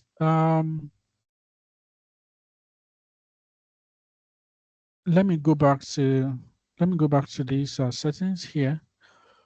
Okay, good. So now apart from this, you can decide to have the name of the site, right? Be able to see the name of the list here, which is this demo list. And let's say, for example, I don't want it to come out here anymore. I don't want to see this demo here. I want to hide it maybe from different people. All I have to do is to come here and click on no. So if I click on no now and I click on save, automatically it will disappear from here. So let's watch and see what happens. You can see, right? It disappears immediately. And if you want to bring it back again, you can just come here and say yes and click on save. It will come out, right? To come and back again. You can see it's back again. So we also have versioning settings. So this versioning setting is very important because if you make any changes to your list, so this particular version now is working on your list itself. It's different, totally different from the library, from the way library works. I told you a list is an item, works with item basically, right? A list works with an item, while a document library works with folders and files, right? That is the way it works. Now, you want to say, okay, before you submit anything to that list, you want it to go through approval, right? You can say yes. And before you submit anything, everything that you submit will be on draft, just the way you normally send an email that you do. If you don't want to send it out, you can leave it on draft, right? It will be in draft before someone approves it. So if the person approves it, then that is when members of that particular list will be able to see it. If you don't approve it, it will continue to stay in draft, and it will create what we call a minor version. So in a list where we have what we call different version, right? The way I created that particular list just now, let me go back to that list now. This particular list that you are seeing here now, it's actually created as a major version. This is actually a major version, right? Because everybody within this list can see it. But what is a minor version now? So now let me show you let me show you how to create a minor version. Now, let's say for example here now, let me quickly show us this. Oh, we have little time to go. Rafiah, right? You have little time to go. So I need to quickly rush through this. So now, if I say, okay, approve, it should go through approval. So if you go through approval, then if it's on yes, that means automatically it should be, the content will not be, it will not be published to users. So if it's not published, those items, they will be on minor version, right? A minor version will be created for them. And you can see one number of versions you can create. You can create 50 up to like, I think you have, for lists, you have like 50, right? And for libraries, you have like 500 as minimum that you can keep on libraries, right? And draft item security, only user who can approve item, all these ones will just be on, okay, who can, see all those draft items within your SharePoint list, right? So that is just the thing. Then of course we have the advanced settings. Okay, we had the advanced settings here. So for the advanced settings, just to optimize, because we are talking about optimizing, how to optimize lists, right, to our benefit. So one of the features here is actually the sync option, right? So you can see offline and sync. So now, if, for example, you have a user now, for example, and you say all of a sudden, I'm not able to see the sync option. I'm not able to sync my document library, right? So it's because the offline and sync is actually turned off. So if I turn this one off, I won't be able to sync my my library. So now we can only sync library, not lists, right? We don't sync lists, but we sync libraries. I'm going to go back there now and show us how that works, right? Then, apart from this, I'm also looking at other things that we can look into here. Then we have rating settings. We have the workflow settings. Like when we're still using the workflow, all this workflow, the workflow 2019, all those things. That's when we still have it here. So basically, all these workflow settings, all of them will be retired and moved to Power Automate very soon. I believe it's coming. So they will be moved to Power Automate and all of those things. So let's quickly go to the permissions now. Permissions for this list. Now, from the permissions now, if you go to permission, you'll be able to see the kind of permission that you can have. So here now you have, by default, when you want to create a site, you have 3 kinds of permission created for you. You have the members, you have the visitors, and you have the owners, right? These are the kind of automatically created for you by default, right? And you can decide to create your own custom permissions to manage your list. Now, let's say, for example, how do I give access to this demo list now? This demo list now, I want to give access to someone that is not within this list before, so that you'll be able to see everything that we've done, right? So all we have to do is to come here to grant permission here, and I can decide to say, okay, I want to give access to someone. I can say, okay, I want to give maybe full control to someone else. Let me just say test user. I'll just say, okay, test user, and I'll click on share. So if I click on share now and I refresh here, so if I do a refresh now, I'll be able to see that user with full control. So you can see that this is a SharePoint group, and this is a what? This is a SharePoint group, and this is a direct assignment through users. So you added user directly, and this is actually a SharePoint group. So you can create multiple SharePoint groups within a SharePoint site to be used to manage your site, right? So that is that. Then apart from that, within the list as well, you can create view. Good. That's another thing I want to mention as well. So within SharePoint, you can create view. So now, like you all know now, this particular all item, this is the default view that you have on this list. This is the default view. Let's say, for example, you are using this to collect information, maybe from just to collect some information, bogus information like that goes on and on, maybe up to like 1 million items, right? In a week or in a month, right? So it's not advisable for you to use just one view for that. You can create multiple view. So how do you create view? So all you have to do is to come here and do what, and click on create view. Where's that? You can create new view. Let's see, create new view. So we have auto fit in, edit current view, rename view, format current view, add or remove field. Right. So you can say, okay, okay, maybe I want to save this view. I can save it. I want to save this one as. I can save it as maybe items, document. Maybe make it a public view, for example. Right. I can make it a public view, and I can say, okay, I want to delete the view. I want to edit the current view. Let's say, for example, I want to edit the current view. I can come here and edit the current view. I can edit the current view from here. So you have different things that you can do here. You have the title. Maybe you want the title to come down. All you have to do is come here and say, okay, I want this title to come to the number 3, right? So by the time I click on save now, by the time I click on OK, if you go back to the site, you see that list now, the title is now number 3 here, and you can decide to change it again. Now, let's say, for example, you want to like create a new view now, for example. How do we create that new view? You can create it from here. You can see it here, right? So what kind of view do we have? This is the one we just created just now, right? This is the normal view that we have at the moment. Now I want to create a new view now. How do I create a new view? So for me to create a new view, I will just click on this. And I want to make it like a standard view, right? I want to make it a standard view. Then I want to, let's say, test view. Test view, for example, then make it a public view that everybody will be able to see. And do I want to make it a default view? So making a default view means that anytime anybody goes into that particular list, what they will see is the test view. Should we try this out? Okay, let's try this out and see what happens, right? So now for this one now, I don't want to see title, right? In this particular view, I only want to see this, and this. Let's say, okay, I want to remove these two. I click on OK. So if I click on OK now, it's my default view now. So if I go to my, so by default, automatically it goes to that default view, which is the test view, right? This is the test view. So anytime anybody goes to this particular demo list, what they will see is the what is the view that they just created. So on this view now, it's recommended that you can have 5,000 items in it, right?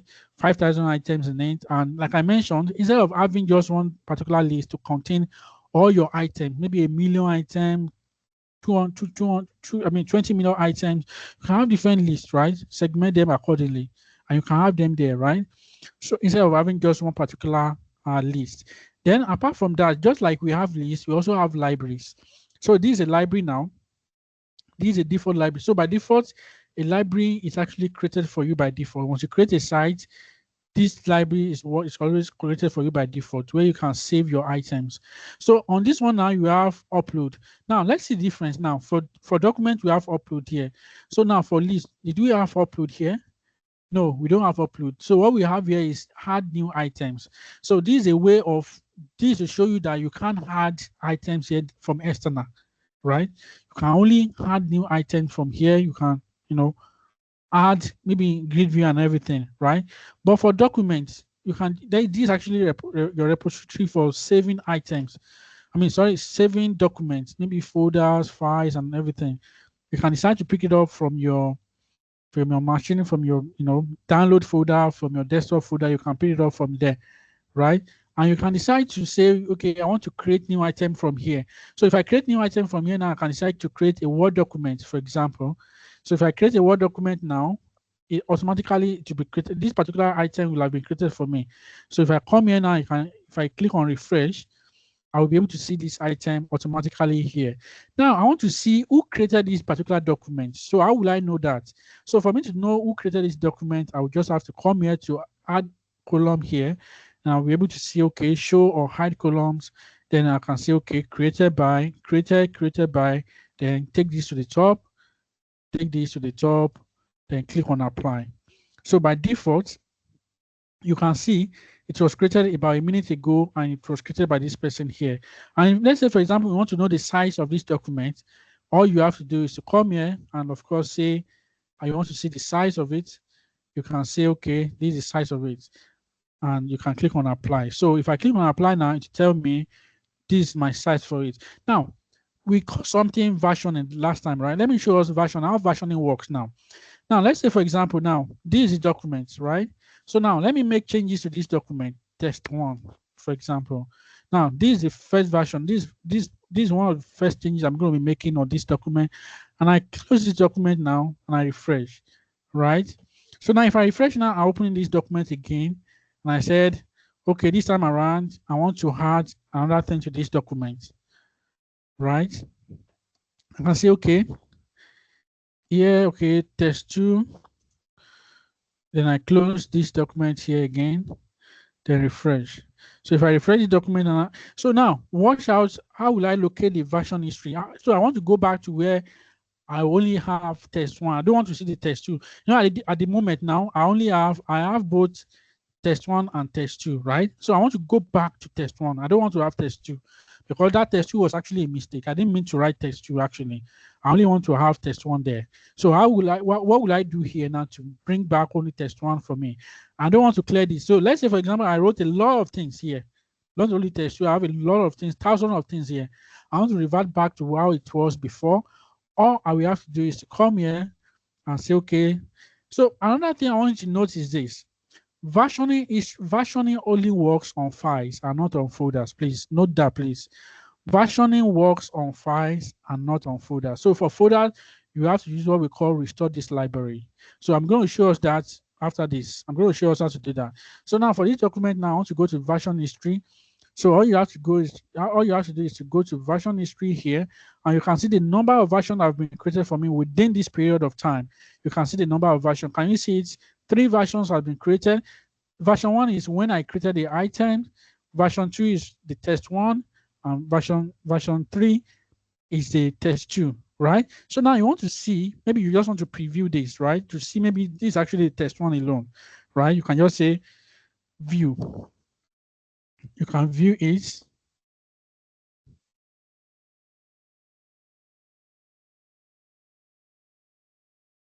So now let's say you want to view this now. Supposed to see the view. Let me see the option. Study items, documents, preview. So I'm supposed to be, okay, this control is, okay, it seems I need to enable the control from the onset, right? So, but one thing that you need to know is that if you click on version history here, let's say, for example, I'm not the one that actually edited this. Maybe Rafiah was the one that edited this. So instead of seeing my name here, you will see Rafiah's name here, basically. And you see the size of the file. And from here now, I can decide to say, I want to restore back to this one, right? I want to restore back to this one. So restoring back to this one will create another version for me, right? It will create the version 4 for me, right? So that means I can't do this because someone is working on it. So what we have to do now is to close this part, this guy out, and come back here to say, okay, let me just refresh. Let me refresh it and come here to say version history. Then let's see what we have here now. Let's say view. Let me see if I can view now. Okay, it seems it's still disabled. Okay, let me just show directly how to restore it back. So let me say, okay, restore back. So that one will create version 4 for you automatically.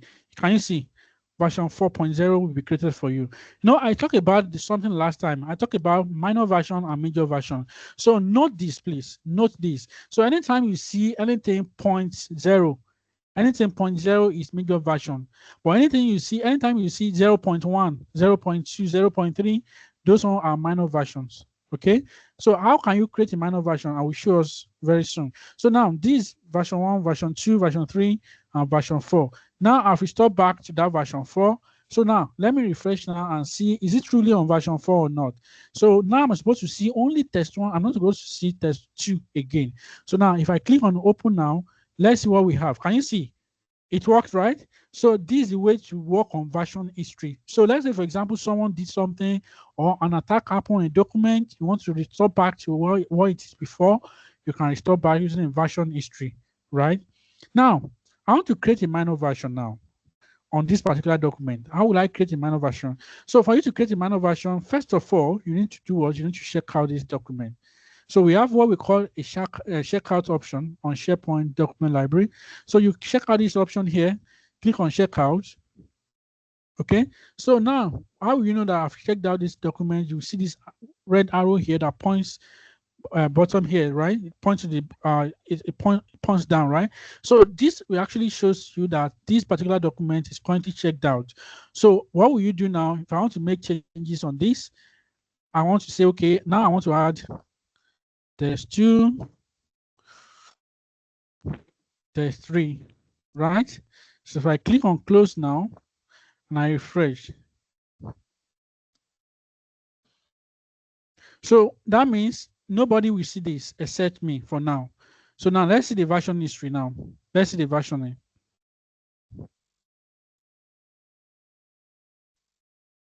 Okay, so okay, it has not created it. It's supposed to create it for you. So let me see. Supposed to create it for you. Let me see. Supposed to create that minor version for us here. Let me just see.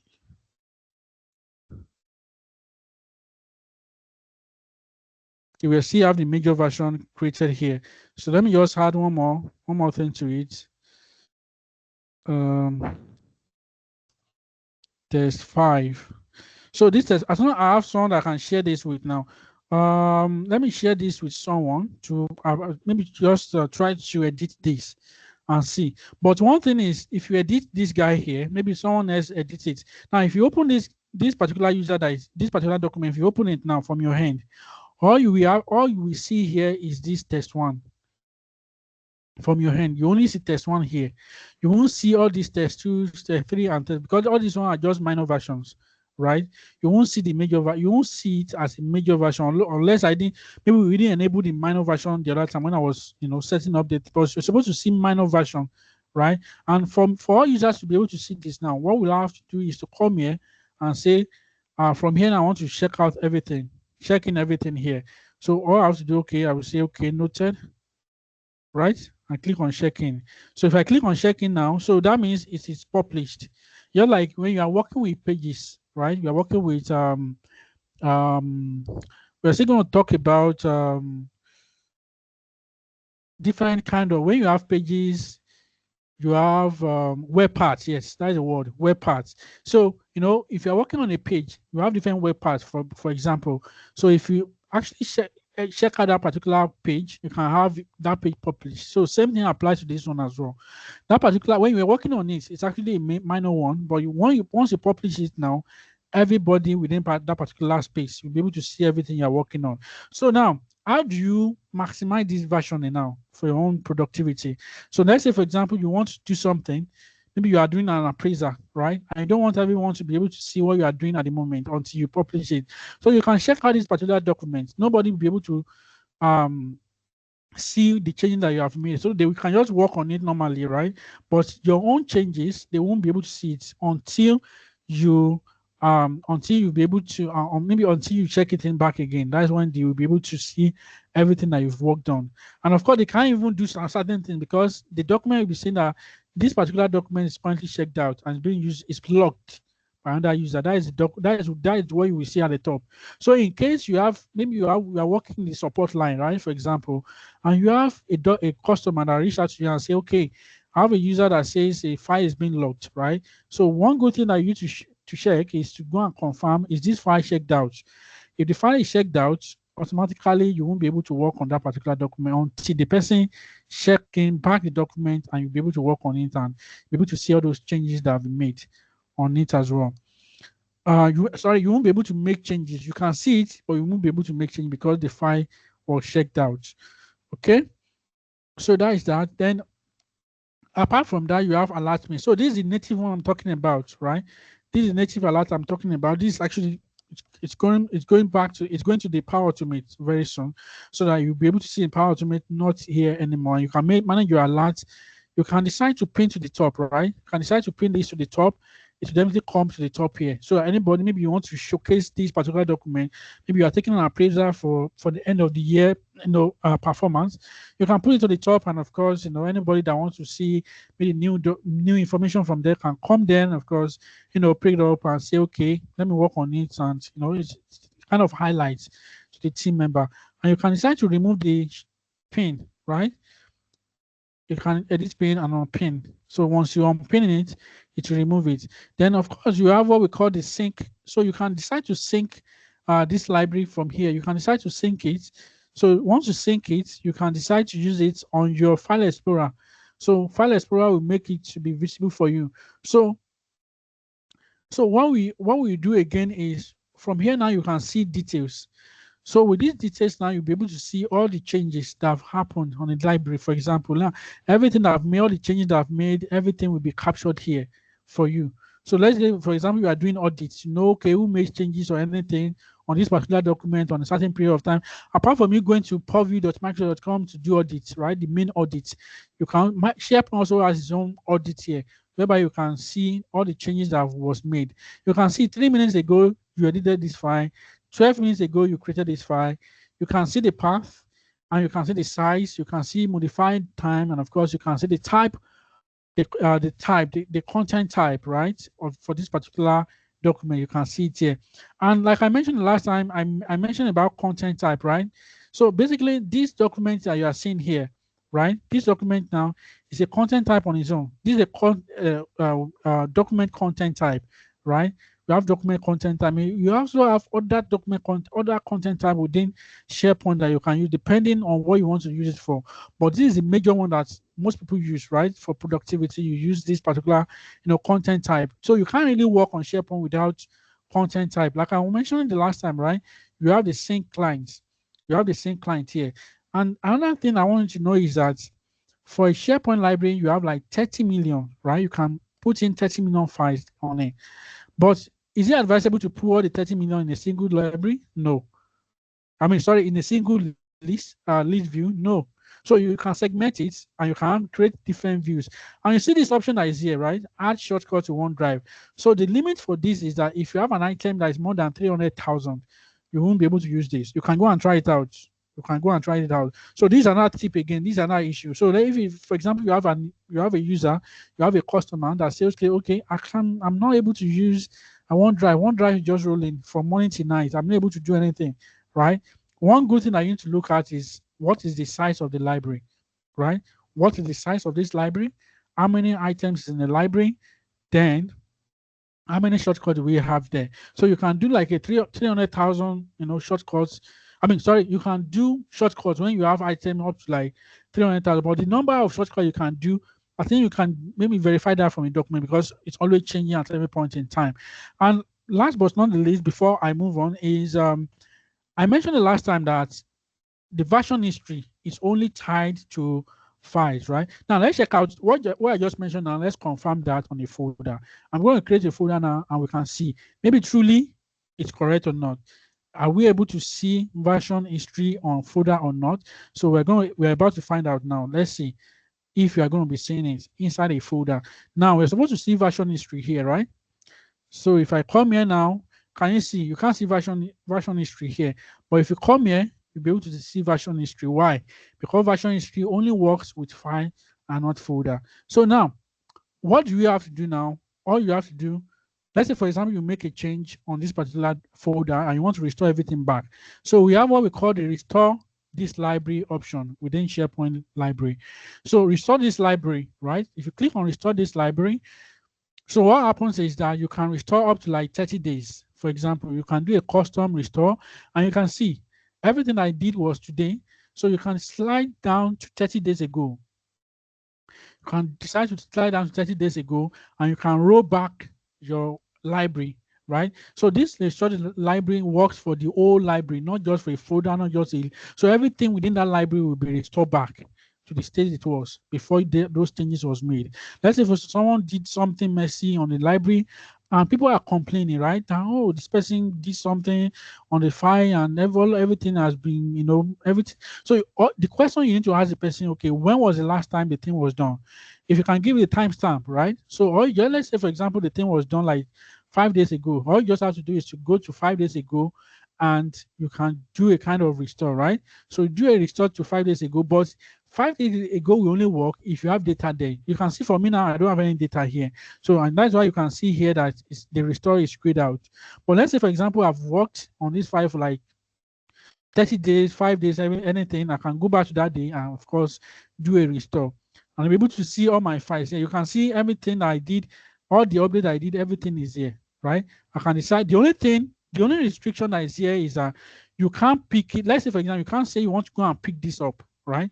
So many people that have supported SharePoint, we bear with me that this is actually a kind of limitation currently with SharePoint, right? That you can't pick up, just this particular file and restore from here. So anything that makes you to pick this, will pick up everything that is on it, right? Let's say you want to pick this now, to pick everything that is on it. You can't just pick this one and leave the one that's at the top. Because like I mentioned last time, SharePoint folder has hierarchy, right? You're going to look at everything that is inside it, all the changes I've made, become the hierarchy for it, right? And of course you can, put in different things, and that's why you can't pick it up like that. So you see some users or some customer that reach out to you and say, okay, I want to pick up this particular one. No, it's not possible. But what is possible is that you can restore to a certain period of time. And of course, what can you do again apart from this? Now, let's say, for example, you delete this guy now, it will go to where we call recycle bin, right? So now, how can you ensure that you restore something back from the recycle bin? Now, I'm going to delete this guy now. So it's going to tell me that I can't delete, right? Okay, I'm able to delete. I think I've already closed it. Okay, I thought maybe I have it open before. So now, if I go to recycle bin now, if I go to recycle bin, okay, if I go to recycle bin now, I can see this file is inside the recycle bin.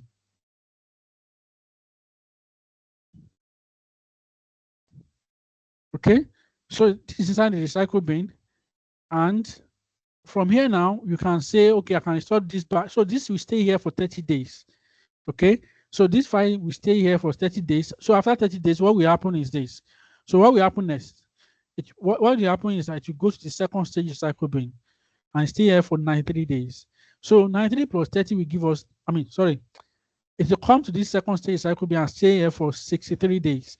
So 63 plus 30 will give us 93 days. So that means if you delete anything inside your library, it will go to the recycle bin and stay there for the first stage recycle bin for 30 days, second stage recycle bin for 63 days. 63 days plus 30 days will give you a total of 93 days. So what happens after 93 days? You still have hope, right? What's your hope? You can still go back to Microsoft within 14 days and say, okay, this thing has been deleted. I want to restore it back. Microsoft will ask you, okay, when was it deleted? Like, it was deleted yesterday or something, but anything that make it to go beyond 14 days, or maybe you deleted this thing permanently. You went to the first stage cycle bin, you delete it permanently. So now, don't tell the user. The user will, there's no user that you can't restore this thing back for user, because the user might tell you, okay, you still have 30 days now to restore this thing back, right? Let's say for example, you're working with someone in Nigeria, for example, and the person, told you that, okay, I read in Microsoft documentation that if you delete anything, you have 30 days to restore it back. What you need to ask the person is that, what kind of delete did you do? Did you do a permanent delete or you did a temporary delete? Temporary delete means that you deleted from the library, it's still available in the cycle bin. That's what Microsoft is saying. That if you delete from there, it will go to your cycle bin. Not that if you delete permanently, you went back to the cycle bin again and you delete the document from there. Let's say, for example, now, I delete this document now. This document will delete them permanently. So I only have 14 days, right, to restore it back. And I can't restore it on my own. And we have to reach out to Microsoft to restore it for me within 14 days. So Microsoft keeps customers' data for only 14 days. After 14 days, those items will be deleted permanently. And don't forget, everything you are working on here, it's eating up your space. Both your list, both your library, both of them are eating up your space. Like I mentioned last time, we have 1 terabyte, and of course, depending on the number of licenses that you have your internally, 10 gigabyte plus times the number of users that you have plus the 1 terabyte. That is what will determine what you can use on your SharePoint library. So at this point in time now, I will stop here. I believe this is actually a learning part. So I believe we are still continuing to learn this, right? And as time goes on, we get used to SharePoint Online. The more you use it, the better for you, and you get used to it. Like I mentioned, for you to use SharePoint Lists very well, you need to know a little bit of a Power Automate, right? So it's better you also learn Power Automate as you are learning SharePoint Online as well. So at this point, I will stop here and I will take questions. Thank you so much for your time. Thank you so much, Rotimi. Like seriously, you see, it seems you knew you were going to spend an extra 25 minutes to cover up. Thank Yeah, you. I'm just Really, it sorry for was what actually happened earlier. no. It's Yeah. fine. It's fine. It's fine. We are all in Nigeria here. We know how the network is. It's not reliable, right? It's not even if you had to switch to another network, it's very possible that you still have that disconnection. So thank you so much for taking your time to cover lists and documents. I would say that I've learned a lot. But you see that part of Power Automate, I won't lie to you. I know that people would have questions, but just like you said, it's important that we go back to practice on our own, right? David, you're laughing at me. Me, I'm also here learning. I won't lie to you. And yes, thank you so much. We're going to go back, revise this on our own. And just like Rotimi has said, this session is going to be bi-weekly. We'll always have them around to answer our questions. But while you were explaining, Uchechukwu had his hands up. Let me quickly confirm if he's still here to ask his question. I think he's still here. Uchechukwu, I see you guys raising up your hands, but you're not asking your question. So if you have any question, please unmute yourself so that Rotimi can answer your question before he leaves for the day.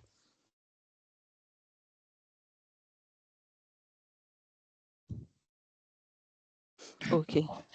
Good evening, House. Yeah, Hi, good good evening. evening, Shitu.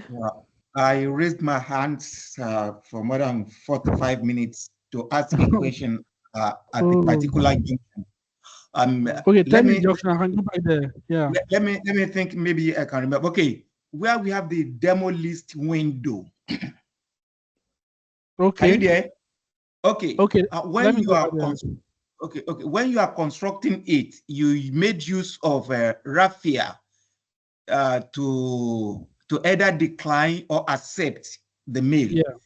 But while the demo list was displayed, window was displayed, it was your name. When you click on accept, it was your name that appeared instead of Rafiah name. So I don't. Okay, yes, created by you made use of Rafiah for the creation, but while you approve it was your name that appeared. So that's where I want to ask my question. Okay. I love that question, right? So if you follow those, right? So this is actually a kind of flow that we did in such a way that if you create anything here, you go through approval. So what we did then is that the approval pending, right, should be on waiting on Rafiah. So I'm going to do that again now. Let me create a new item now. Okay, let me show you. I'm going to reproduce that so that I can use that to explain to you. Okay, so look, watch what I did in that particular junction. So if you come in and you say, okay, Sunny, for example, this time here, you choose this, and okay, I think I didn't choose this the last time. That's what happened. You choose those. You choose those. Okay, good. So this one now, let me take this. You took on 7. Anyhow, just any date. Okay. Yeah, any date. So I put a comment here. I'll just say yes, something. So click on submit. Now I'm going to see Rafiah here. So the purpose of Rafiah here is to say that, okay, if I'm coming here now, I've submitted this. I want to know who is my approval pending on. Okay, approval pending on who. So now this is where we're going to see Rafiah now, right? So I want to submit it now. Now we refresh. You will see Rafiah come here now. So now let me submit this guy. Submit. So if I click on submit now and I come back to my list, window. I refresh here. Okay. So I'm supposed to see Rafiah here now. Let me see what happens. I'm supposed to see Rafiah. Oh, okay. Let me see. Maybe because I changed. Maybe because I changed the name of the list, the view, and that's what actually affected it. So, but the whole purpose of it is that this Rafiah, right? It will show here under this particular part here to show that okay, this approval is waiting on Rafiah, right? Okay. That is waiting on Rafiah. So after it has been approved, okay, it will now come back here and say okay, it's no more waiting on Rafiah. The approval is not waiting on anybody. It's now none, and that's why you see none here, and you see that the status is approved, and you see the name of who approved it. So, and I got an email now stating that someone requested this to notify you that your attendance will be submitted. Okay, I think I'm supposed to get another email to say okay, this is my email to say okay, I submitted this approval, right? And this is the approval. This is informing that Rotimi has submitted and waiting for your approval. So if I go ahead now to approve this now, if I click on approve and click on submit, right? And I come here, I'm not sure it's going to work because I changed the view just now. Okay, I think it was taking time that time. So you see what I'm talking about last time, right? Yes. Can you see this? Yes, absolutely. Yes, yes. So now, because I submitted it, the approval is pending on Rafiah. Rafiah has not approved it, and the approval status is what? Pending. Okay? The approval letter is pending, and that's why you are pending. Now that I've approved now, if I refresh now, it's not supposed to show Rafiah again. It's supposed to show none and approve. So if I come back here now, okay, I think it's just taking time to update it. It's going to update it, and once you update it, it will say approved. Here will say no. Yes, yes. So that is just it. I hope that answers your question, right? Thank you very much. Thank you very much. Absolutely. You're welcome. Welcome. Thank you. Do you have any question? Yeah, Uchechukwu, please unmute yourself and speak. Uchechukwu, I think that's the only person that wants to ask a question, and maybe he's just mistakenly raising up his hand. I think the session was well detailed. Uchechukwu, we can see your hands, and I've been asking that you ask your question. Okay, you're unmuted. Okay. Okay, ma. Good evening, ma. Please. Good evening. Okay, ma. Please, I'm just a bit confused on this versioning. Okay. There was a particular place I was just a bit confused. And again, I want to ask, can we get this class record? Yes, it's available. Once after the class, we're going to share the recording link with you. Are you in the community WhatsApp group? Yes, ma'am. Okay, we're going to share it there, both in the community WhatsApp group and the mentees group, for you to go back and have your hands on with it. And you do have your Testinat account, right? No, I don't think. You don't? Okay. No. Okay. Sorry, Rotimi, I just want to clarify this so that he's able to have his hands on after the class, right? So for those that don't have the Testinat account that you can use to do your practice after the session, you can just join the WhatsApp group now. So you can send a DM there, and we'll create that account for you. Just give me a minute, please. Okay. Good evening. Quickly, let me ask this question before I close. So you can go ahead with your question. Rotimi, you can proceed. I'll drop the link in the chat. Please join that group, and you'll be able to send a DM requesting for your Testinat account. Okay. All right, proceed with your question. Yeah. I'm sorry, okay, good. All right. Yes, fine. Actually, I've done this. I think I've done something like this before about this thing. But I created from the Power AI Ultimate side, not from the SharePoint. I create a list on the SharePoint. I create a flow if you click something, or you send a mail. But it's not about form. So if something just like this, I create a form. So create it if you something I've deleted something or add something to the form, it will trigger something, create a flow, something like that. But can we do it from the Power Automate if you want from the SharePoint, but it will still reflect from it without from the SharePoint side? Sorry, can you say the last part again? Just rephrase that last part. Yes, can we do it from the Power Automate side without coming and start it from the SharePoint side? Yes, sure.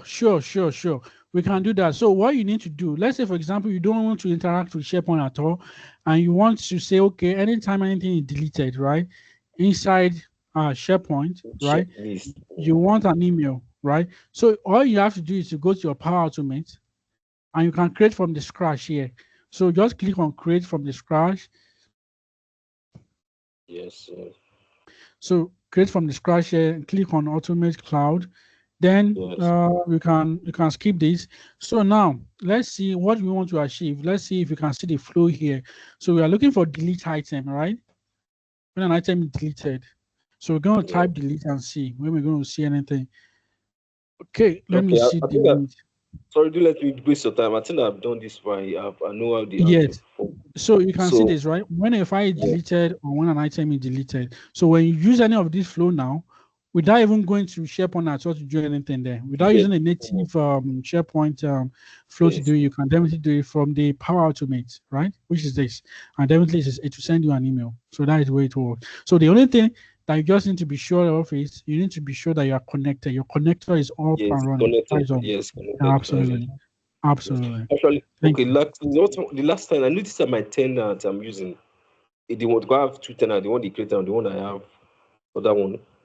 Is grayed out. That flow from the SharePoint is, I don't know, maybe that's the latest thing now. It's grayed out. You cannot create a flow power up from the SharePoint. It's grayed out. And maybe it depends on the license that you have. Was it's supposed to come up for you, but it might be the license. But you can just DM us, like Rafiah said, you can DM us and you can connect one-on-one to even look at that, and we can provide solutions to that. Yeah. Okay, that's my tenant I'm using. The other one, I don't know okay. I have two tenants. That's one I have. Okay. So I have two tenants. So the other one I'm using that. Oh, okay. All right. Okay. Yeah, thank you so much. I think you're yet to answer Uchechuku's question on versioning. Okay. Yeah. Let's hear the question.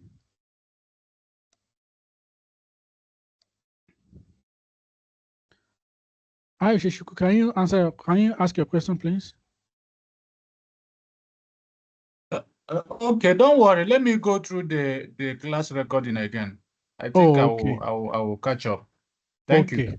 Okay. So just to add to versioning, right? So I made mention of versioning. We have the list, and we have items, and we have files, and we have folders. Like I mentioned, the list version history only works on only on the file files alone, right? It doesn't work on folders. So if you want to make it to work on folder, you need to use the option of restore this library. So it will restore the whole library for you instead of the item alone. So that just so maybe you can just go through the video, and if you have anything, you can reach out to Rafiah, and of course, definitely we can get back to you, and of course, give you more and more clarification. Okay. Thank you so much, Rotimi. You can also drop your LinkedIn, I don't know, your LinkedIn name, right? Or LinkedIn profile URL here, so they can reach out to you one-on-one if they have further clarifications. Please do not hesitate to, if you're yet to join the community WhatsApp group or the mentees WhatsApp group, you can join in, and always feel free to ask your questions. I'm sure within the community too, you can see my number, so you can also send me a direct DM. For those that we also have different social media platforms, our YouTube channel for you to subscribe to, because this particular session would be uploaded there. You can, let me share these links.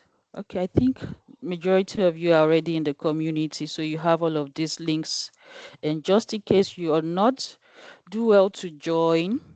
Our next session will be in the next 2 weeks, right? We're going to have another session in the next 2 weeks. So our major focus is on SharePoint, because this SharePoint is very, very important, where you know how to navigate the SharePoint Admin Center, how to manage those lists, the document libraries, and all of the features that come with permissions and sharing everything. I think in one way or the other, you would definitely increase productivity within your organization. So without taking too much of our time, I want to take a moment to thank you all so much for joining. Thank you for staying till the very end, and we look forward to having you in the next session. Do have a good night rest, people. That'll be all for now. Bye.